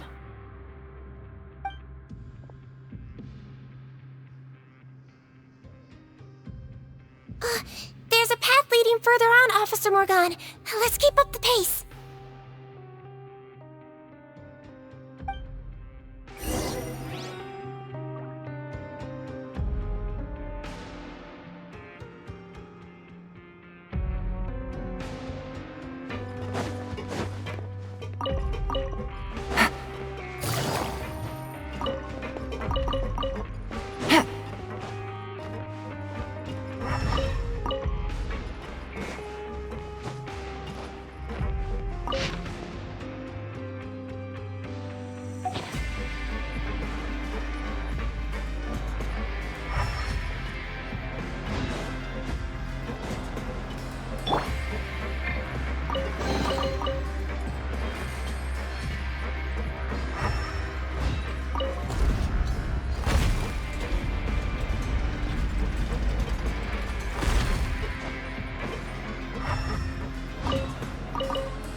There's a whole bunch of people in there.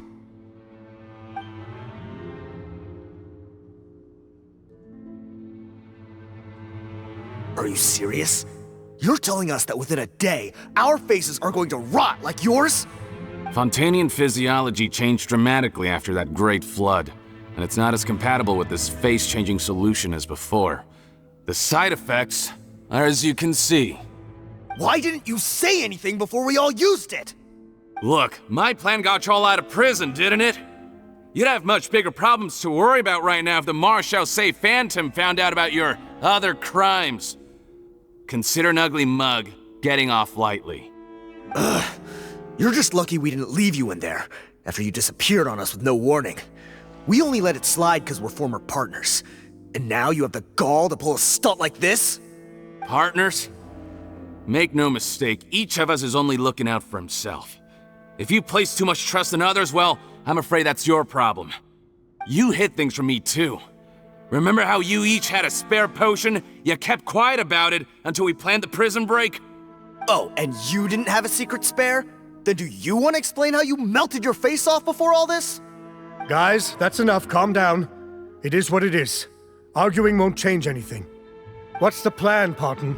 I'm assuming you brought us here for a reason? There is no plan.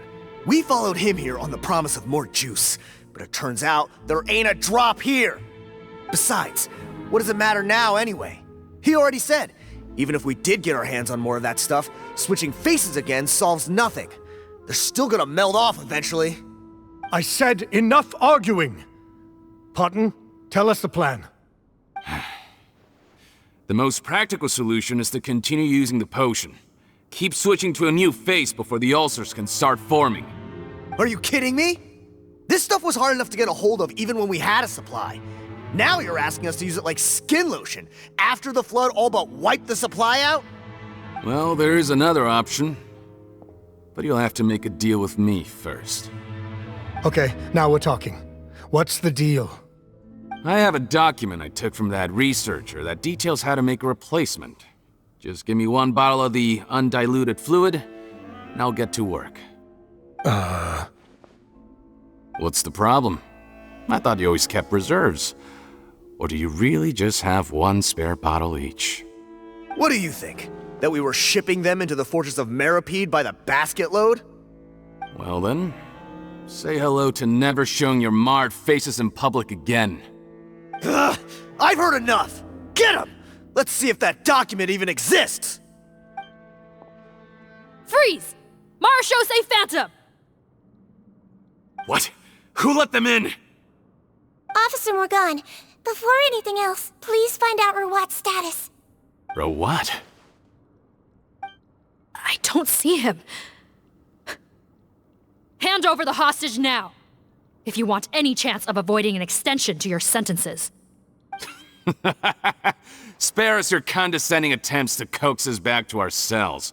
You think we're looking to negotiate? Rawat is dead. Parton? Arrest them all! Don't let anyone get away!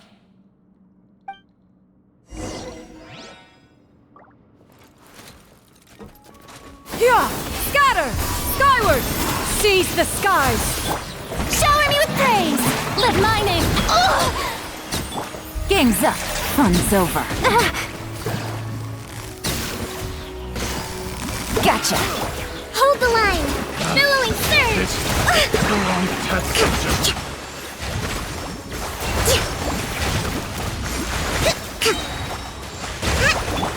Quietly now. Strike a pose! Huh. Gotta say, I never expected to see the head nurse in combat. Some patients respond better to a more aggressive treatment plan. Did we get everyone? Captain, we finished the head count. Potton's missing. Over there! The door's closing!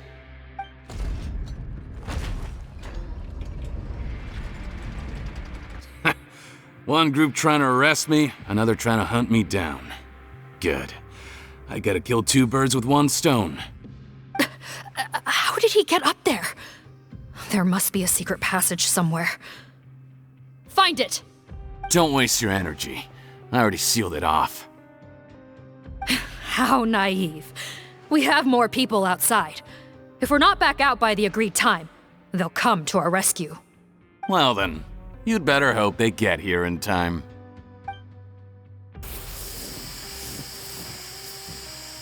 There's some kind of gas leaking from the pipes. Be careful, it's poisonous. This is our distribution center, where we store the product derived from our source solution. We had to use special fire prevention methods to prevent contamination. The pipe network here was designed to emit a gas for firefighting. One little modification later, and it makes an efficient death trap. Why would you do this? Your partners are here too. Oh, please. If they can't supply what I need, they're of no further use to me. Besides, I can't have them exposing my potential whereabouts. He's a maniac! Come on, we gotta find a way to open that door! Go ahead, struggle in vain.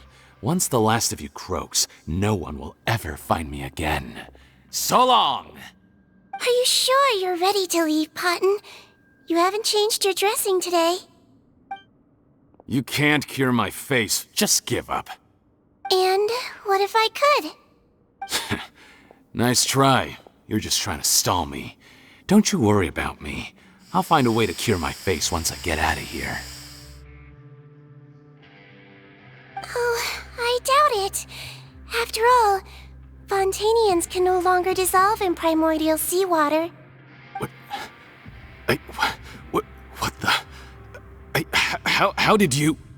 The key component of the face-changing potion is the fluid left behind by dissolved Fontanians.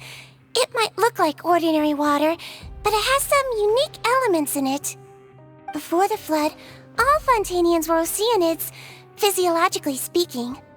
A potion made from that fluid could dissolve and reconstruct the face of a Fontanian in much the same way as hydroidolins change form. Theoretically, it could give someone any appearance they wished.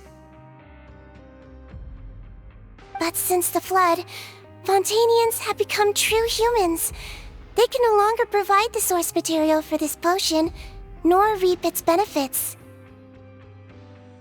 Are you saying this potion is made from Fontanians dissolved with primordial seawater? Then their crimes are far worse than I thought. How could you know all of this?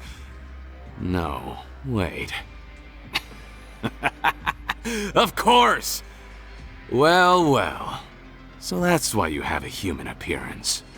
It also means that I have a formula you're unaware of. The air's getting thicker. It's getting hard to breathe.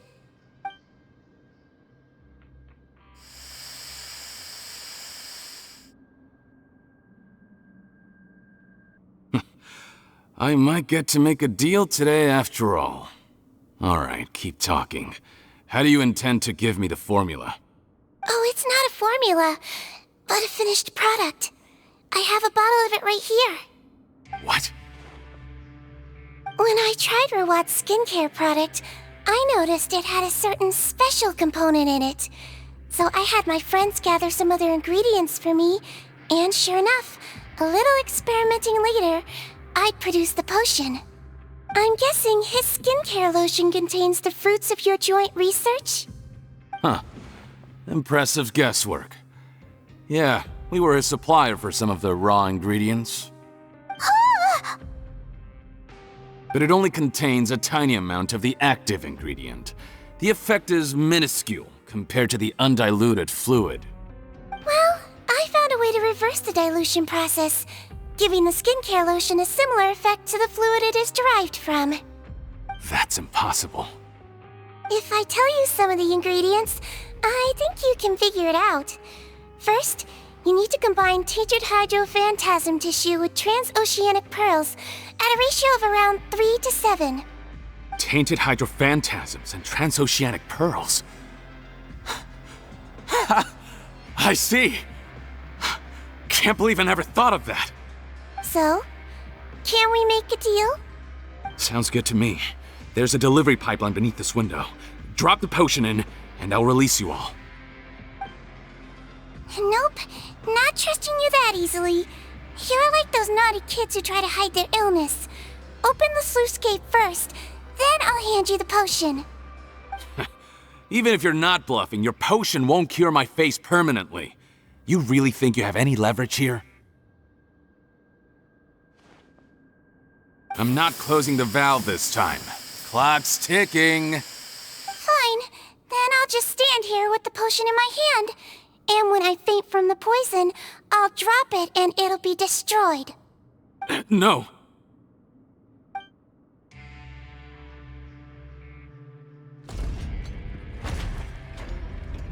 It's open!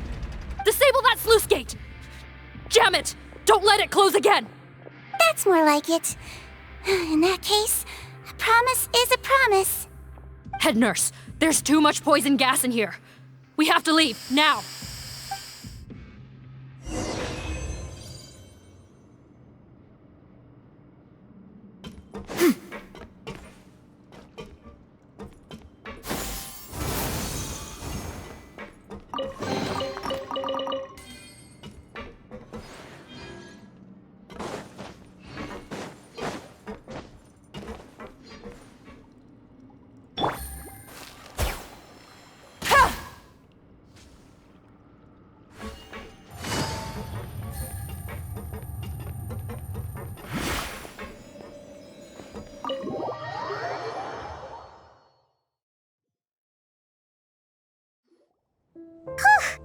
That was too close. That button is a real nasty piece of work. Oh, don't be too quick to sit down. Moving around a little will help relieve the soreness. Same goes for you, Traveler. Oh, but Paimon, you should be fine, right? Flying fast is pretty tiring too, actually. Anyway, that's not important right now. Paimon's still shocked to learn that there's a whole criminal operation going on behind that skincare lotion. Shame I ended up giving the improved version to Potten after finally making it for you. I'll make you some more, I promise. No, please don't. Paimon doesn't want to use that stuff anymore. Still, it was a pretty good job that Paimon wanted to buy some in the first place, huh? It ended up saving everyone's lives. That's gotta count for something. Yeah, Paimon was just kidding. Head nurse, I've done a final head count of our team and the criminals. Everyone's here and doing fine. We're ready to escort the fugitives back to the fortress of Meripede. It's a shame that we didn't find Rawat. At this point, I'm afraid he's probably deceased. What a horrible bunch. Especially that Potten guy. If he had made good on that deal, we'd all be dead because of him. No, we wouldn't. I always keep a whole bunch of antidotes on me for emergencies, and one of them neutralizes that poison gas. We'd have been fine, even if you hadn't opened the gate. What? Then why did you give him the potion? If this is true, I must concur. Sorry to be blunt, but I think you made a bad decision by handing him that bottle. If he changes his appearance and flees Fontaine, it's unlikely that we'll ever find him. No matter how cooperative his accomplices are when we question them. No, you don't understand. I gave him the potion precisely so we could be sure where he'll go next. What do you mean? We gotta hurry. She won't last much longer.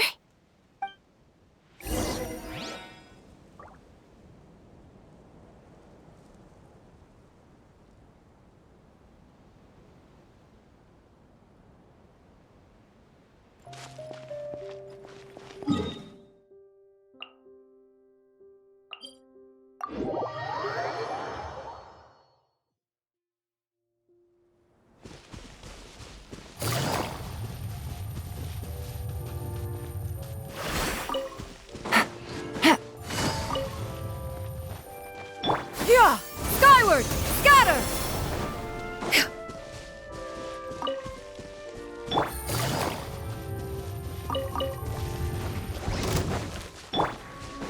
Yeah! Skyward! Don't move a muscle. I might be short, but I pack a mean punch. Captain, you're just in time. While I was lying in wait, I spotted this crook snooping around, trying to find a way in. So I detained him. Oh. His face. Are you... Potton? So this is where you were heading, huh? What? This is how Potton looked before his face was marred. His current appearance matches the mugshot on his arrest warrant. I see. Wait, so what's going on? Wasn't the whole point of the potion to disguise himself and escape Fontaine? Why would he change back to his original face and run right into our trap? Enough of this nonsense. Let me in! You better pipe down. There's an old lady in there who's very sick. No way are we letting a crook like you inside. To heck with it. Listen to me. I'm Rawat. That's my mother in there. He's gotta be lying, right? Rawat was a victim in all this. He was forced into it against his will. How can he and this monster be the same person? Forced against his will? That's the funniest thing I've heard all day. Back when I was being coerced, everyone thought I was colluding of my own free will. And then when I actually became a criminal in my own right, you all suddenly thought I must be under duress.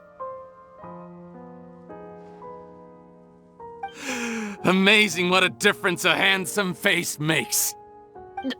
Save us the speech. Explain yourself. You want an explanation? Fine. I'll tell it how it is. When I was just Potton, the whole world treated me with contempt. Ew. What do you want? Get away from me. Women despise me. Collaborate? You don't look like much of a researcher to me. My peers scorned me. Mr. Potton, was it? I'm most interested in your research. Consider my offer carefully. I doubt you'll find other investment opportunities. Only villains would work with me. You want out of the game? Forget about it.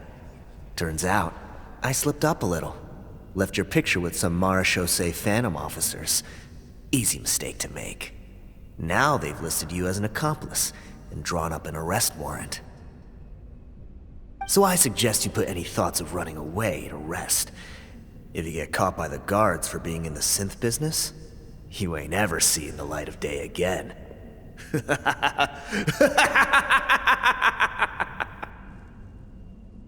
was no way out for me. Until I could stop being Potton. Mr. Rawat, I have something I'd like to tell you. I became popular with women. This new potion you developed is fascinating. Genius, in fact. Would you consider working with me? I'd be happy to sign a licensing agreement. My peers looked up to me. Okay, I'm very interested in your research, sir. You must no doubt have offers from countless investors, so far be it from me to ask for a full collaboration, per se. I merely wanted to express my interest. No pressure at all, naturally. And the villains even began to fear me. Becoming Rawat showed me what a superficial world we live in. But I did not hold a grudge. After all, this superficiality could be made to work in my favor. Or so I thought. But alas, the world seemed bent on finding a reason to make me despise it. Mother, I'm back. How are you doing? Who are you? I bought the best medicine Mora could buy, but nothing would cure her illness. In the end, I hoped she'd at least be able to see her son one last time before she passed, but when everyone else rejected me, the only person who cared about me was my mother. Then, when I became a rising star in the Fontaine Research Institute, I was unrecognizable to her. I have to let her see me again. Even if it means donning my own wretched, ugly face. Well, is that enough explaining for you? Now do you understand? Let me inside already! Have you ever considered if you'll even be able to look your mother in the eyes? After what you've done, you found a way to completely change your identity. You could easily have escaped from them. But no, you chose to keep working with them. Why would I want to give up on such a lucrative business? The profits were dozens of times that of the synth business, and it was all above board.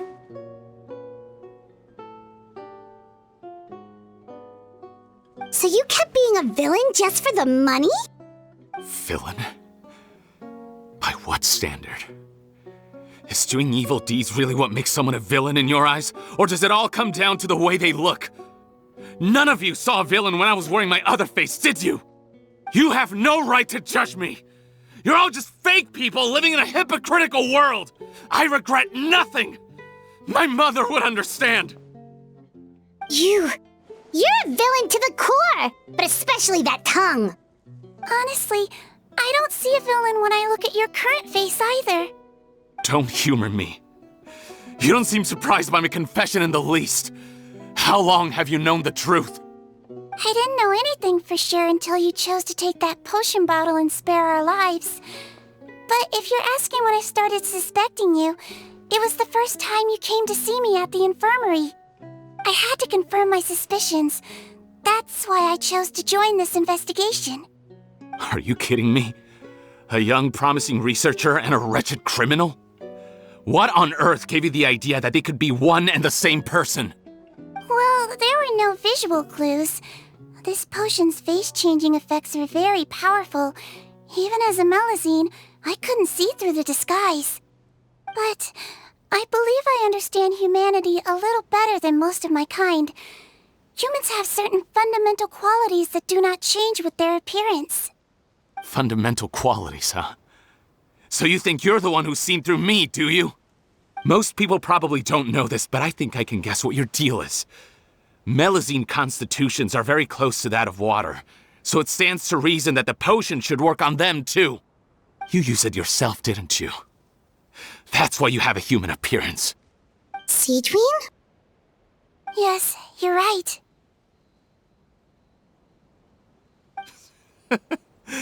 I'll bet it was back in the days when Melazines were discriminated against because of their appearance. It was either carry on living in the gutters as part of an alien race cast out by humanity, or become the head nurse of the fortress of Meripede, revered by all. Not a hard choice to make. It's a no-brainer. So you see, you and I were the same. And I'm the one who saw through you! That's not important right now. You came here to see your mother, didn't you? Well, I can grant you your wish. Huh? Head nurse, I'm not sure that's a good idea in his current state. Don't worry. Back in the warehouse when I traded the potion for our lives, I was doing it to test him. He was willing to risk sacrificing his only chance of escaping capture by opening the gate in exchange for the potion. Also, he could see his mother again. If nothing else, his concern for his mother is genuine. I see. So before you arrest him, please allow him to see his mother one last time. The Traveler and I will accompany him. You have nothing to worry about. All right. I understand.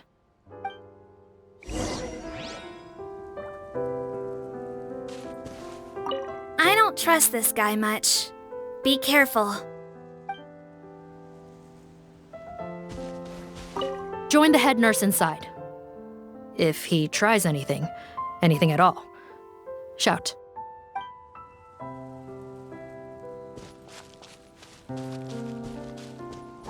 Yeah! Skyward!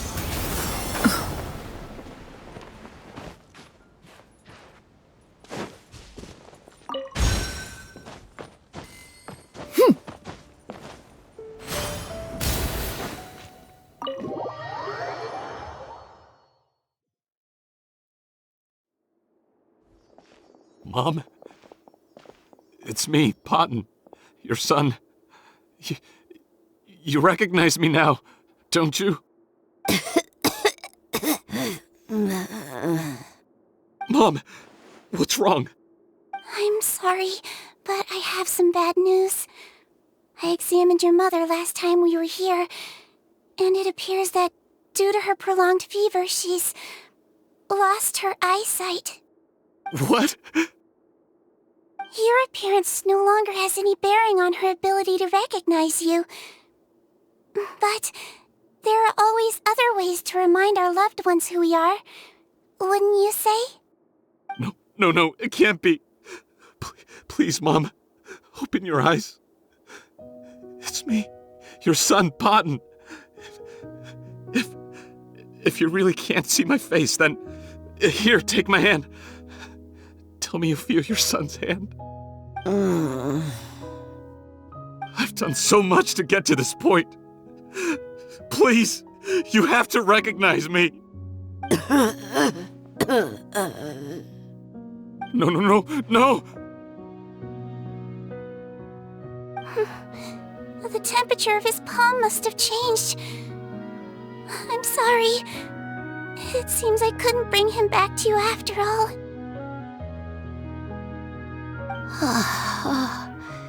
It's you. Thank you. Oh, of course. Mom, why will you answer her and not me? Why? No more questions, Potton. She's gone. Mom?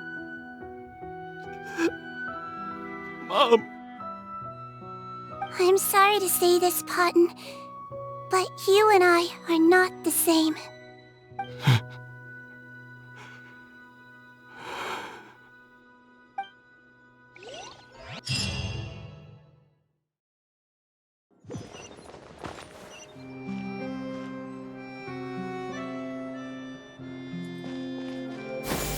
Skyward! The wait is over, everyone! The sale of our new skincare product, Romaritime Essence, will now begin. Another skincare promotion! And it's selling as fast as last time. Wonder what people would think if they knew what was in the last batch. Oh, Sigewinne's here too! Hey, Sigewinne! Oh, Traveler Paimon, hello! Oh, I hope you two got a good rest yesterday after all your hard work. Of course! Nurse's orders, right? Anyway, are you here to take notes for your next article? Actually, I'm mostly here to help Officer Morgan wrap up yesterday's case. Ah, that reminds Paimon. That stuff sold like crazy, didn't it? Is it gonna cause huge problems? Nope, there's nothing to worry about. Unless modified, Butterfly Dew is an excellent skincare product that's completely safe to use. Besides, officers have already retrieved all Butterfly Dew purchased on the market. Now it's just a matter of disposal. After consulting Monsieur Nervulette, I came up with a way to neutralize any harmful effects, so it'll evaporate naturally without polluting water or soil. Wow, it's Sigewinne to the rescue again! Thank you for serving as our consultant, head nurse. All the butterfly dew we recovered has been disposed of, according to your instructions. Great! Good job, everyone! Also, you mentioned you wanted a copy of Rawat's interrogation records. Well, technically, Potton's records. Anyway, I have them with me. Here. After he saw his mother for the last time, it was like all his mental defenses came crashing down. He put up no resistance during the interrogation and answered all our questions. We learned a lot. Apparently, the formula was something he discovered by chance while helping the criminal gang produce synth. Later, he came up with the idea to dilute it and use the resulting substance as a skincare product. Their supplier was Vache, but you could also argue that they were the ones doing him a favor. His operation helped Vache's gang dispose of an enormous amount of evidence. It made for a seamless collaboration. One man's trash was another man's treasure, and there were no loose ends. It's no wonder we never noticed what Potten's gang was up to. Vache again, huh? Is there still no end to the harm he caused? Make no mistake. The crimes of Vache and his accomplices will come to an end. It's only a matter of time. Since the flood cut off their supply of primordial seawater, they've been forced to resort to riskier methods, like using their private reserve to attack people on the street. Naturally, those attempts all ended in failure. After receiving numerous reports, we were able to zero in on the gang and eventually round them up. That sounds more like it. Based on what he told us in his confession, we pretty much had him backed into a corner, even though he made a point of distancing himself from the gang while disguised as Rawat.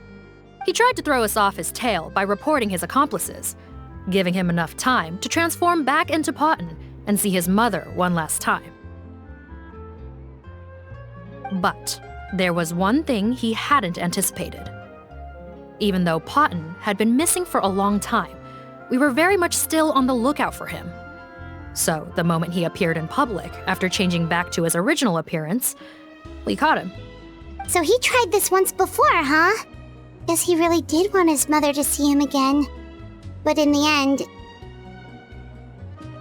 Looking at the interrogation records, it seems like he spent the first sum of money he earned as Rawat on his mother's treatment.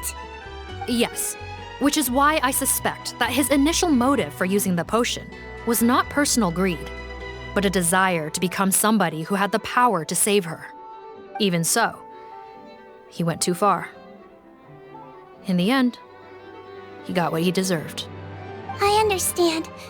Thank you for bringing me these records. Why did you want them anyway?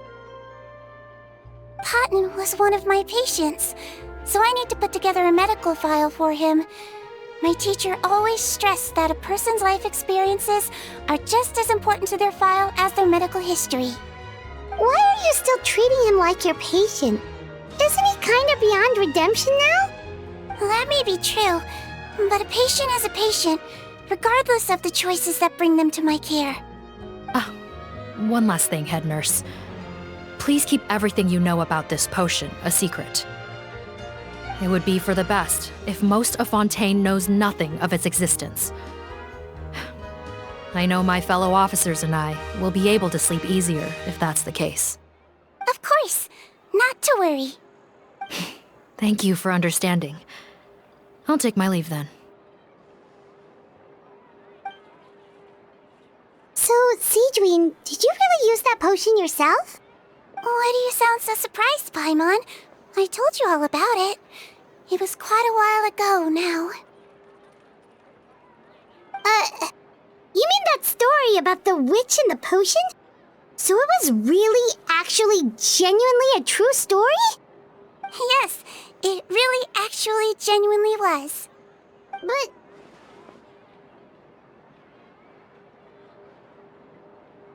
I know. There are some secrets I can't tell anyone about. But considering everything we've been through together, I know I can trust you with them. Before I tell you, though, could you follow me somewhere? I want to pay my respects to an old friend. Of course!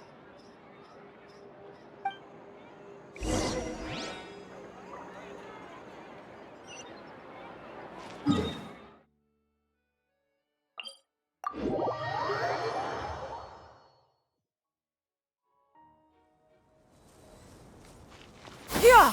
Skyward! Scatter!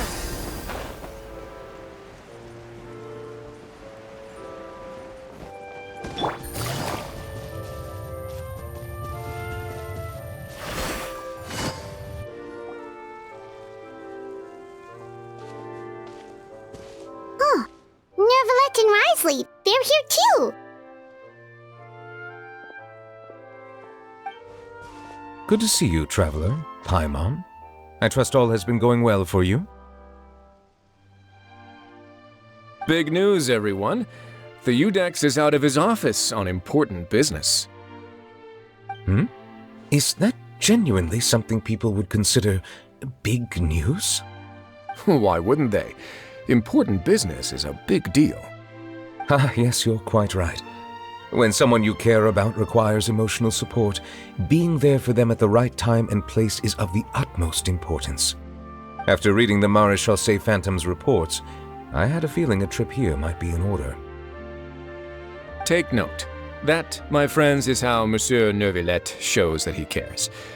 We're both here for the same purpose, actually, to accompany Sigewinne as she pays her respects to her late teacher. So the old friend she mentioned was her teacher then?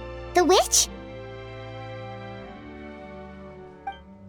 Oh, sorry. Paimon didn't mean to be rude. It's only 'cause Sigewinne calls her that all the time, so... I doubt she considers that title to be offensive, Paimon. Don't worry. Indeed. In fact, I believe Sigewinne would take it as a sign of affection. She has spoken of this doctor on many occasions, and it sounds like she was a truly generous individual. In those days, many people harbored prejudices against Melusines. She was the only teacher willing to take Sigewinne on as a student. Wow. It's really nice of you two to be here for Sigewinne. Guess you guys really look out for your younger colleagues, huh? Younger colleague? Well, that might be true for the Udex, but I'm not sure I can say the same. Sigewinne served a sentence in the fortress of Meripede hundreds of years ago, and after she did her time, she decided to stick around. She's been an integral part of our administration ever since. Strictly speaking, the head nurse has been around longer than most people in the fortress, myself included. Pretty sure that makes me the younger colleague. She served a sentence? Yes. Long before I became Udex, there was an ancient law in Fontaine that prohibited any attempt to transform another species into a human.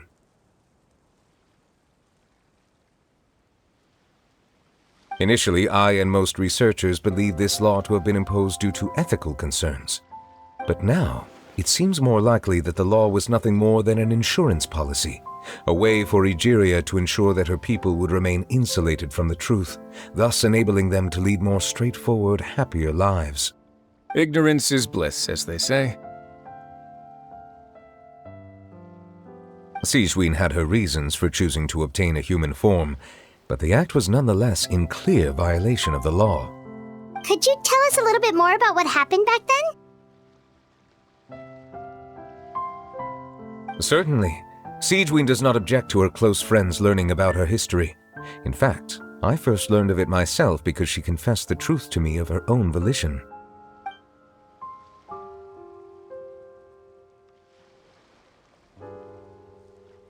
Even with their daughter so ill, they kicked you out? Stubborn as always. And prejudice isn't a disease I can cure either.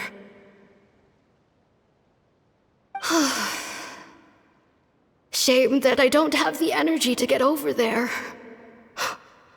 You're laughable, you old witch. You want to save everyone in Fontaine, but you can't even save the patient before you. Master, what are you... I discovered a strange disease, one I suspect that every Fontainian suffers from. But without witnesses or proof, no one will believe me. I had no choice but to experiment on myself to find a cure, but I hit a wall. And as you can see, it took a wretched toll on me. Then I'll find a cure for you, and then you can go cure her. There's no need. I am beyond saving now. There's nothing you can do. But, Master... As I said before, a doctor's duty is to treat whatever ailments they can. I know, but they don't trust me at all.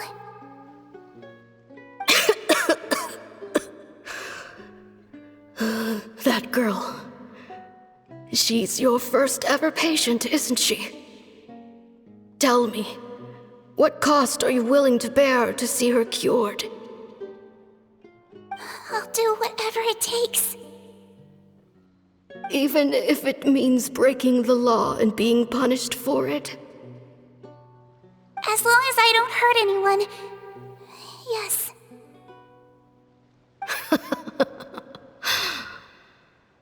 Spoken like a true student of mine.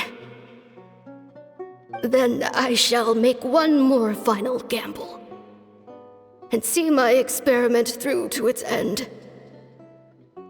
Leave me for now and come back in 2 hours. If I am able to work this miracle, then I will have found a way to save all Fontanians, and I shall be able to help you treat that girl. If not, then it means there is one more disease in this world that I cannot treat. In that case, do not come looking for me. I will leave you a parting gift. An accidental discovery happened upon through my study of this strange disease. It has little use, but it will at least help you cure this one patient you can reach.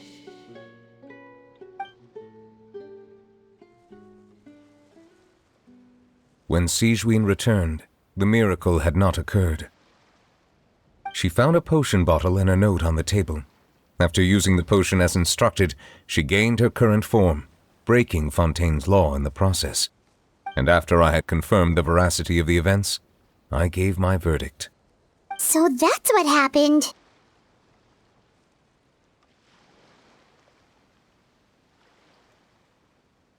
I fear sigewinne only understood the full story after the truth about the dissolution of Fontanians was uncovered. When I reflected on all this with that knowledge in hand, I felt a deep sense of regret. As I use the law to uphold justice, there are times when I cannot help but acknowledge its ruthlessness. After the final details of the events surrounding sigewinne's transformation came to light, I checked several sources and, thankfully, the legal code does not require sigewinne to shoulder any additional punishment. Wonder how she feels about all this. Since she invited you here, I imagine she intends to speak of these matters with you, no?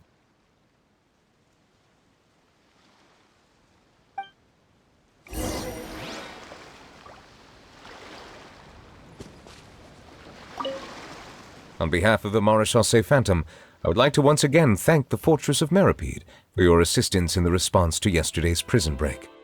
Our head nurse and the Traveler in Paimon did most of the heavy lifting, I would say. Sigewinne seems to be in good spirits. I trust work hasn't been too hard on her lately? Well, she might be the only permanent medical staff in the fortress, but there's plenty of people with medical knowledge willing to help her out. I am most relieved to hear it. The way you're asking after her well-being makes you sound like a concerned parent. Well, I won't lie. I've always seen myself that way. Showing your age a bit there, don't you think? Indeed. Actually, I often forget just how much older I am than you. Well, while we're on the topic, what did you do before getting this job anyway?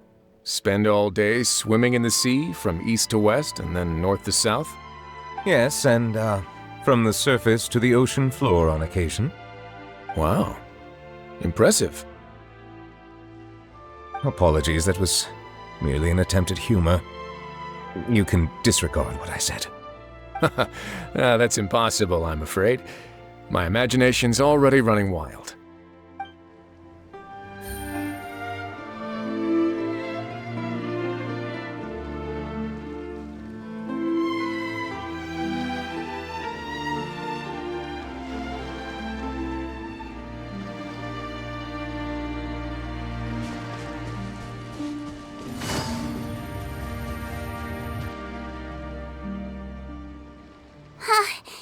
You're here. The old friend I mentioned was my teacher. When she passed, her body was nowhere to be found. All that's left of her is an empty tomb. And even that's deep underwater now. Sigewinne, the witch who gave you the magic potion, she was your teacher, wasn't she? Sounds like Monsieur Neuvillette filled you in. After learning the truth, It must have been hard to process, huh? Well, to be honest, after I realized what really happened that night, my first thought was that it kind of made sense. It seemed exactly like the sort of thing she would do. But she was planning to sacrifice herself and never told you. That's just who she was. If lying is what it took to get a kid to take their medicine, then that's what she'd do. All right, but why did you turn yourself in? I broke the law, simple as that. My teacher made her choice, and I made mine. True. It's just the way Potton framed it when he was asking you all those questions, it made Paimon really mad. You're not like him at all, and everything Neverlet said confirms that. And yet, you were still convicted and thrown in prison. It just feels so unfair. Unfair? I happen to think just the opposite. If I hadn't served that time, I'm not sure I would have been able to stay strong when he was questioning me. What makes you say that? I knew you'd be curious. Let me tell you a story.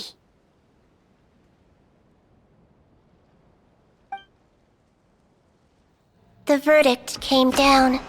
This Melazine is guilty. The Udex defended the authority of Fontaine Law, but he did not confiscate the Melazine's medical kit. And so, the Fortress of Meripede gained a new little doctor. She still wore her hood and raincoat, even though it never rained in the fortress.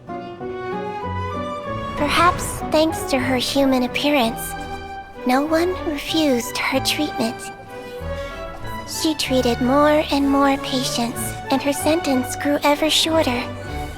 Finally, the people of the fortress could not live without her, and though her sentence ended, she did not leave them either. Then one day, she received an invitation from the outside world. The location seemed familiar, and when she arrived, an old lady was waiting for her. She saw right through the Melazine's disguise, but didn't reveal it. Instead, she asked a question. Tell me, why do you think you gained the respect of so many people, despite being a Melazine?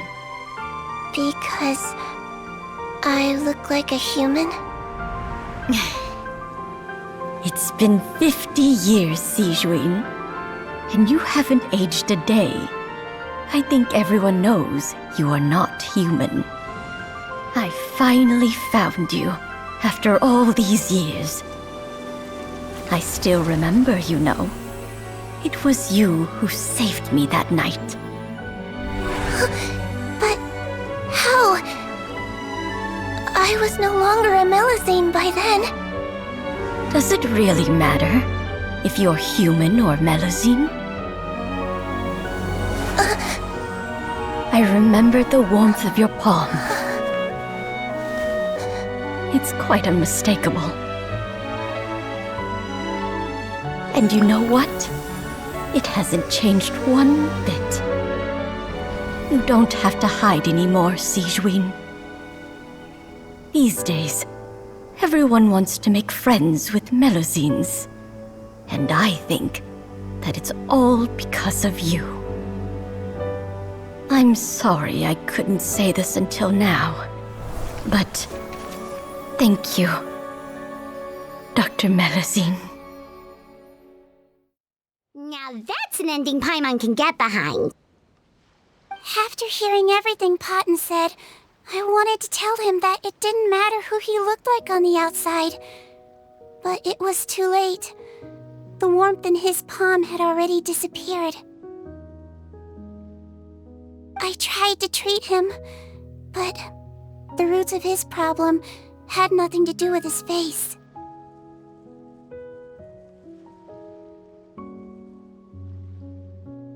I understand. Thanks, you two. I appreciate you being here for me while I talk this through. Oh, it's nothing. Our pleasure. Oh, there's one more reason I invited you here. It's about time I finally give you what I promised. In order to restore the appearances of the face-swapping victims, the Marechaussee Phantom gave me special permission to make a few bottles of that potion. And I made one extra just for you two. We don't need it though. Shouldn't we destroy it? Well, even if you chose to destroy it, I still thought I should give it to you first.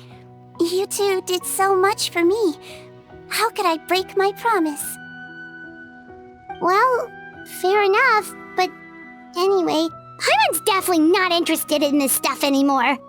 Still, if this is the very last bottle in all of Teyvat, getting rid of it would feel like kind of a waste.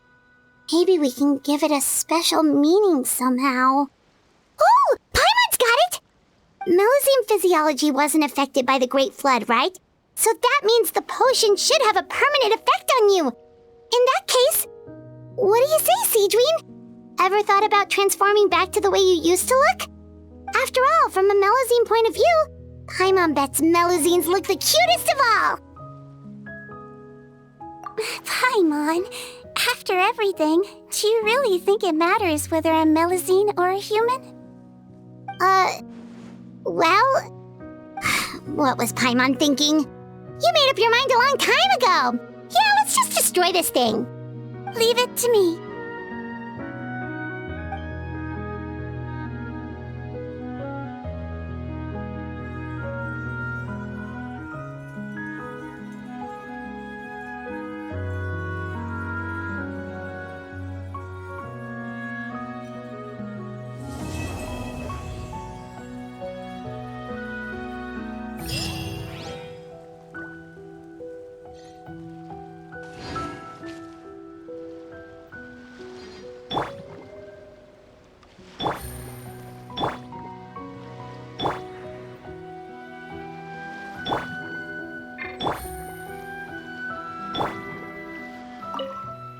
I'd like to stay here with my teacher for a little longer.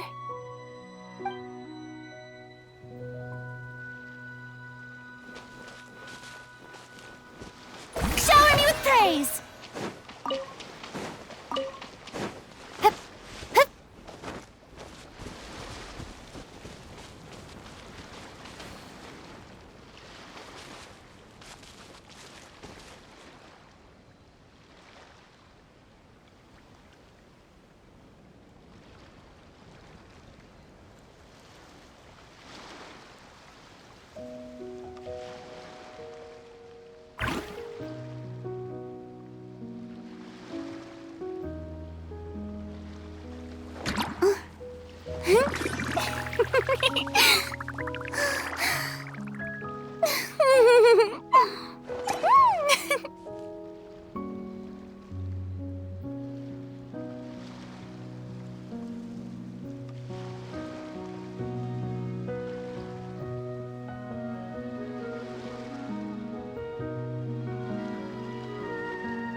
Boring!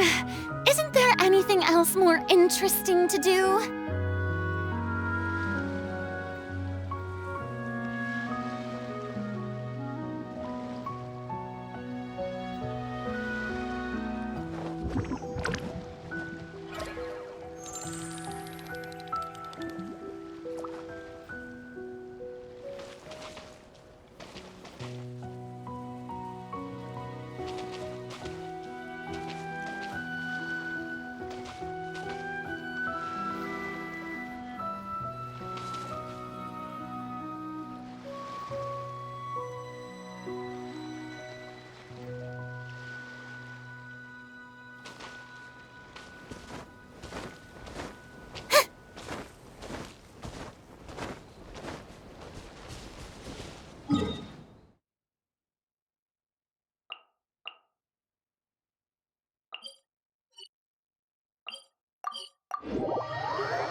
Ad Astra.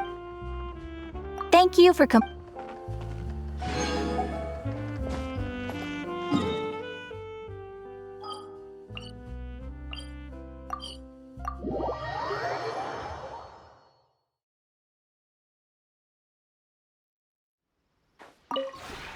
This route.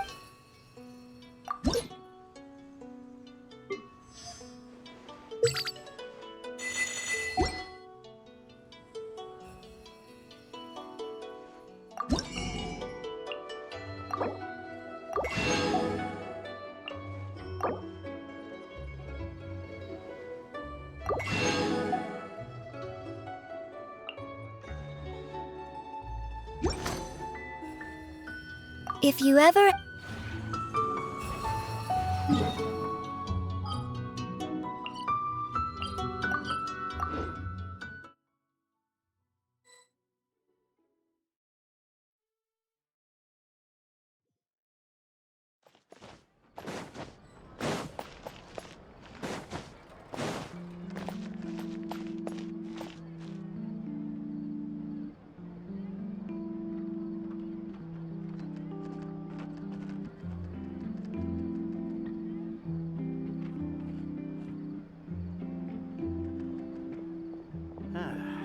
Exactly.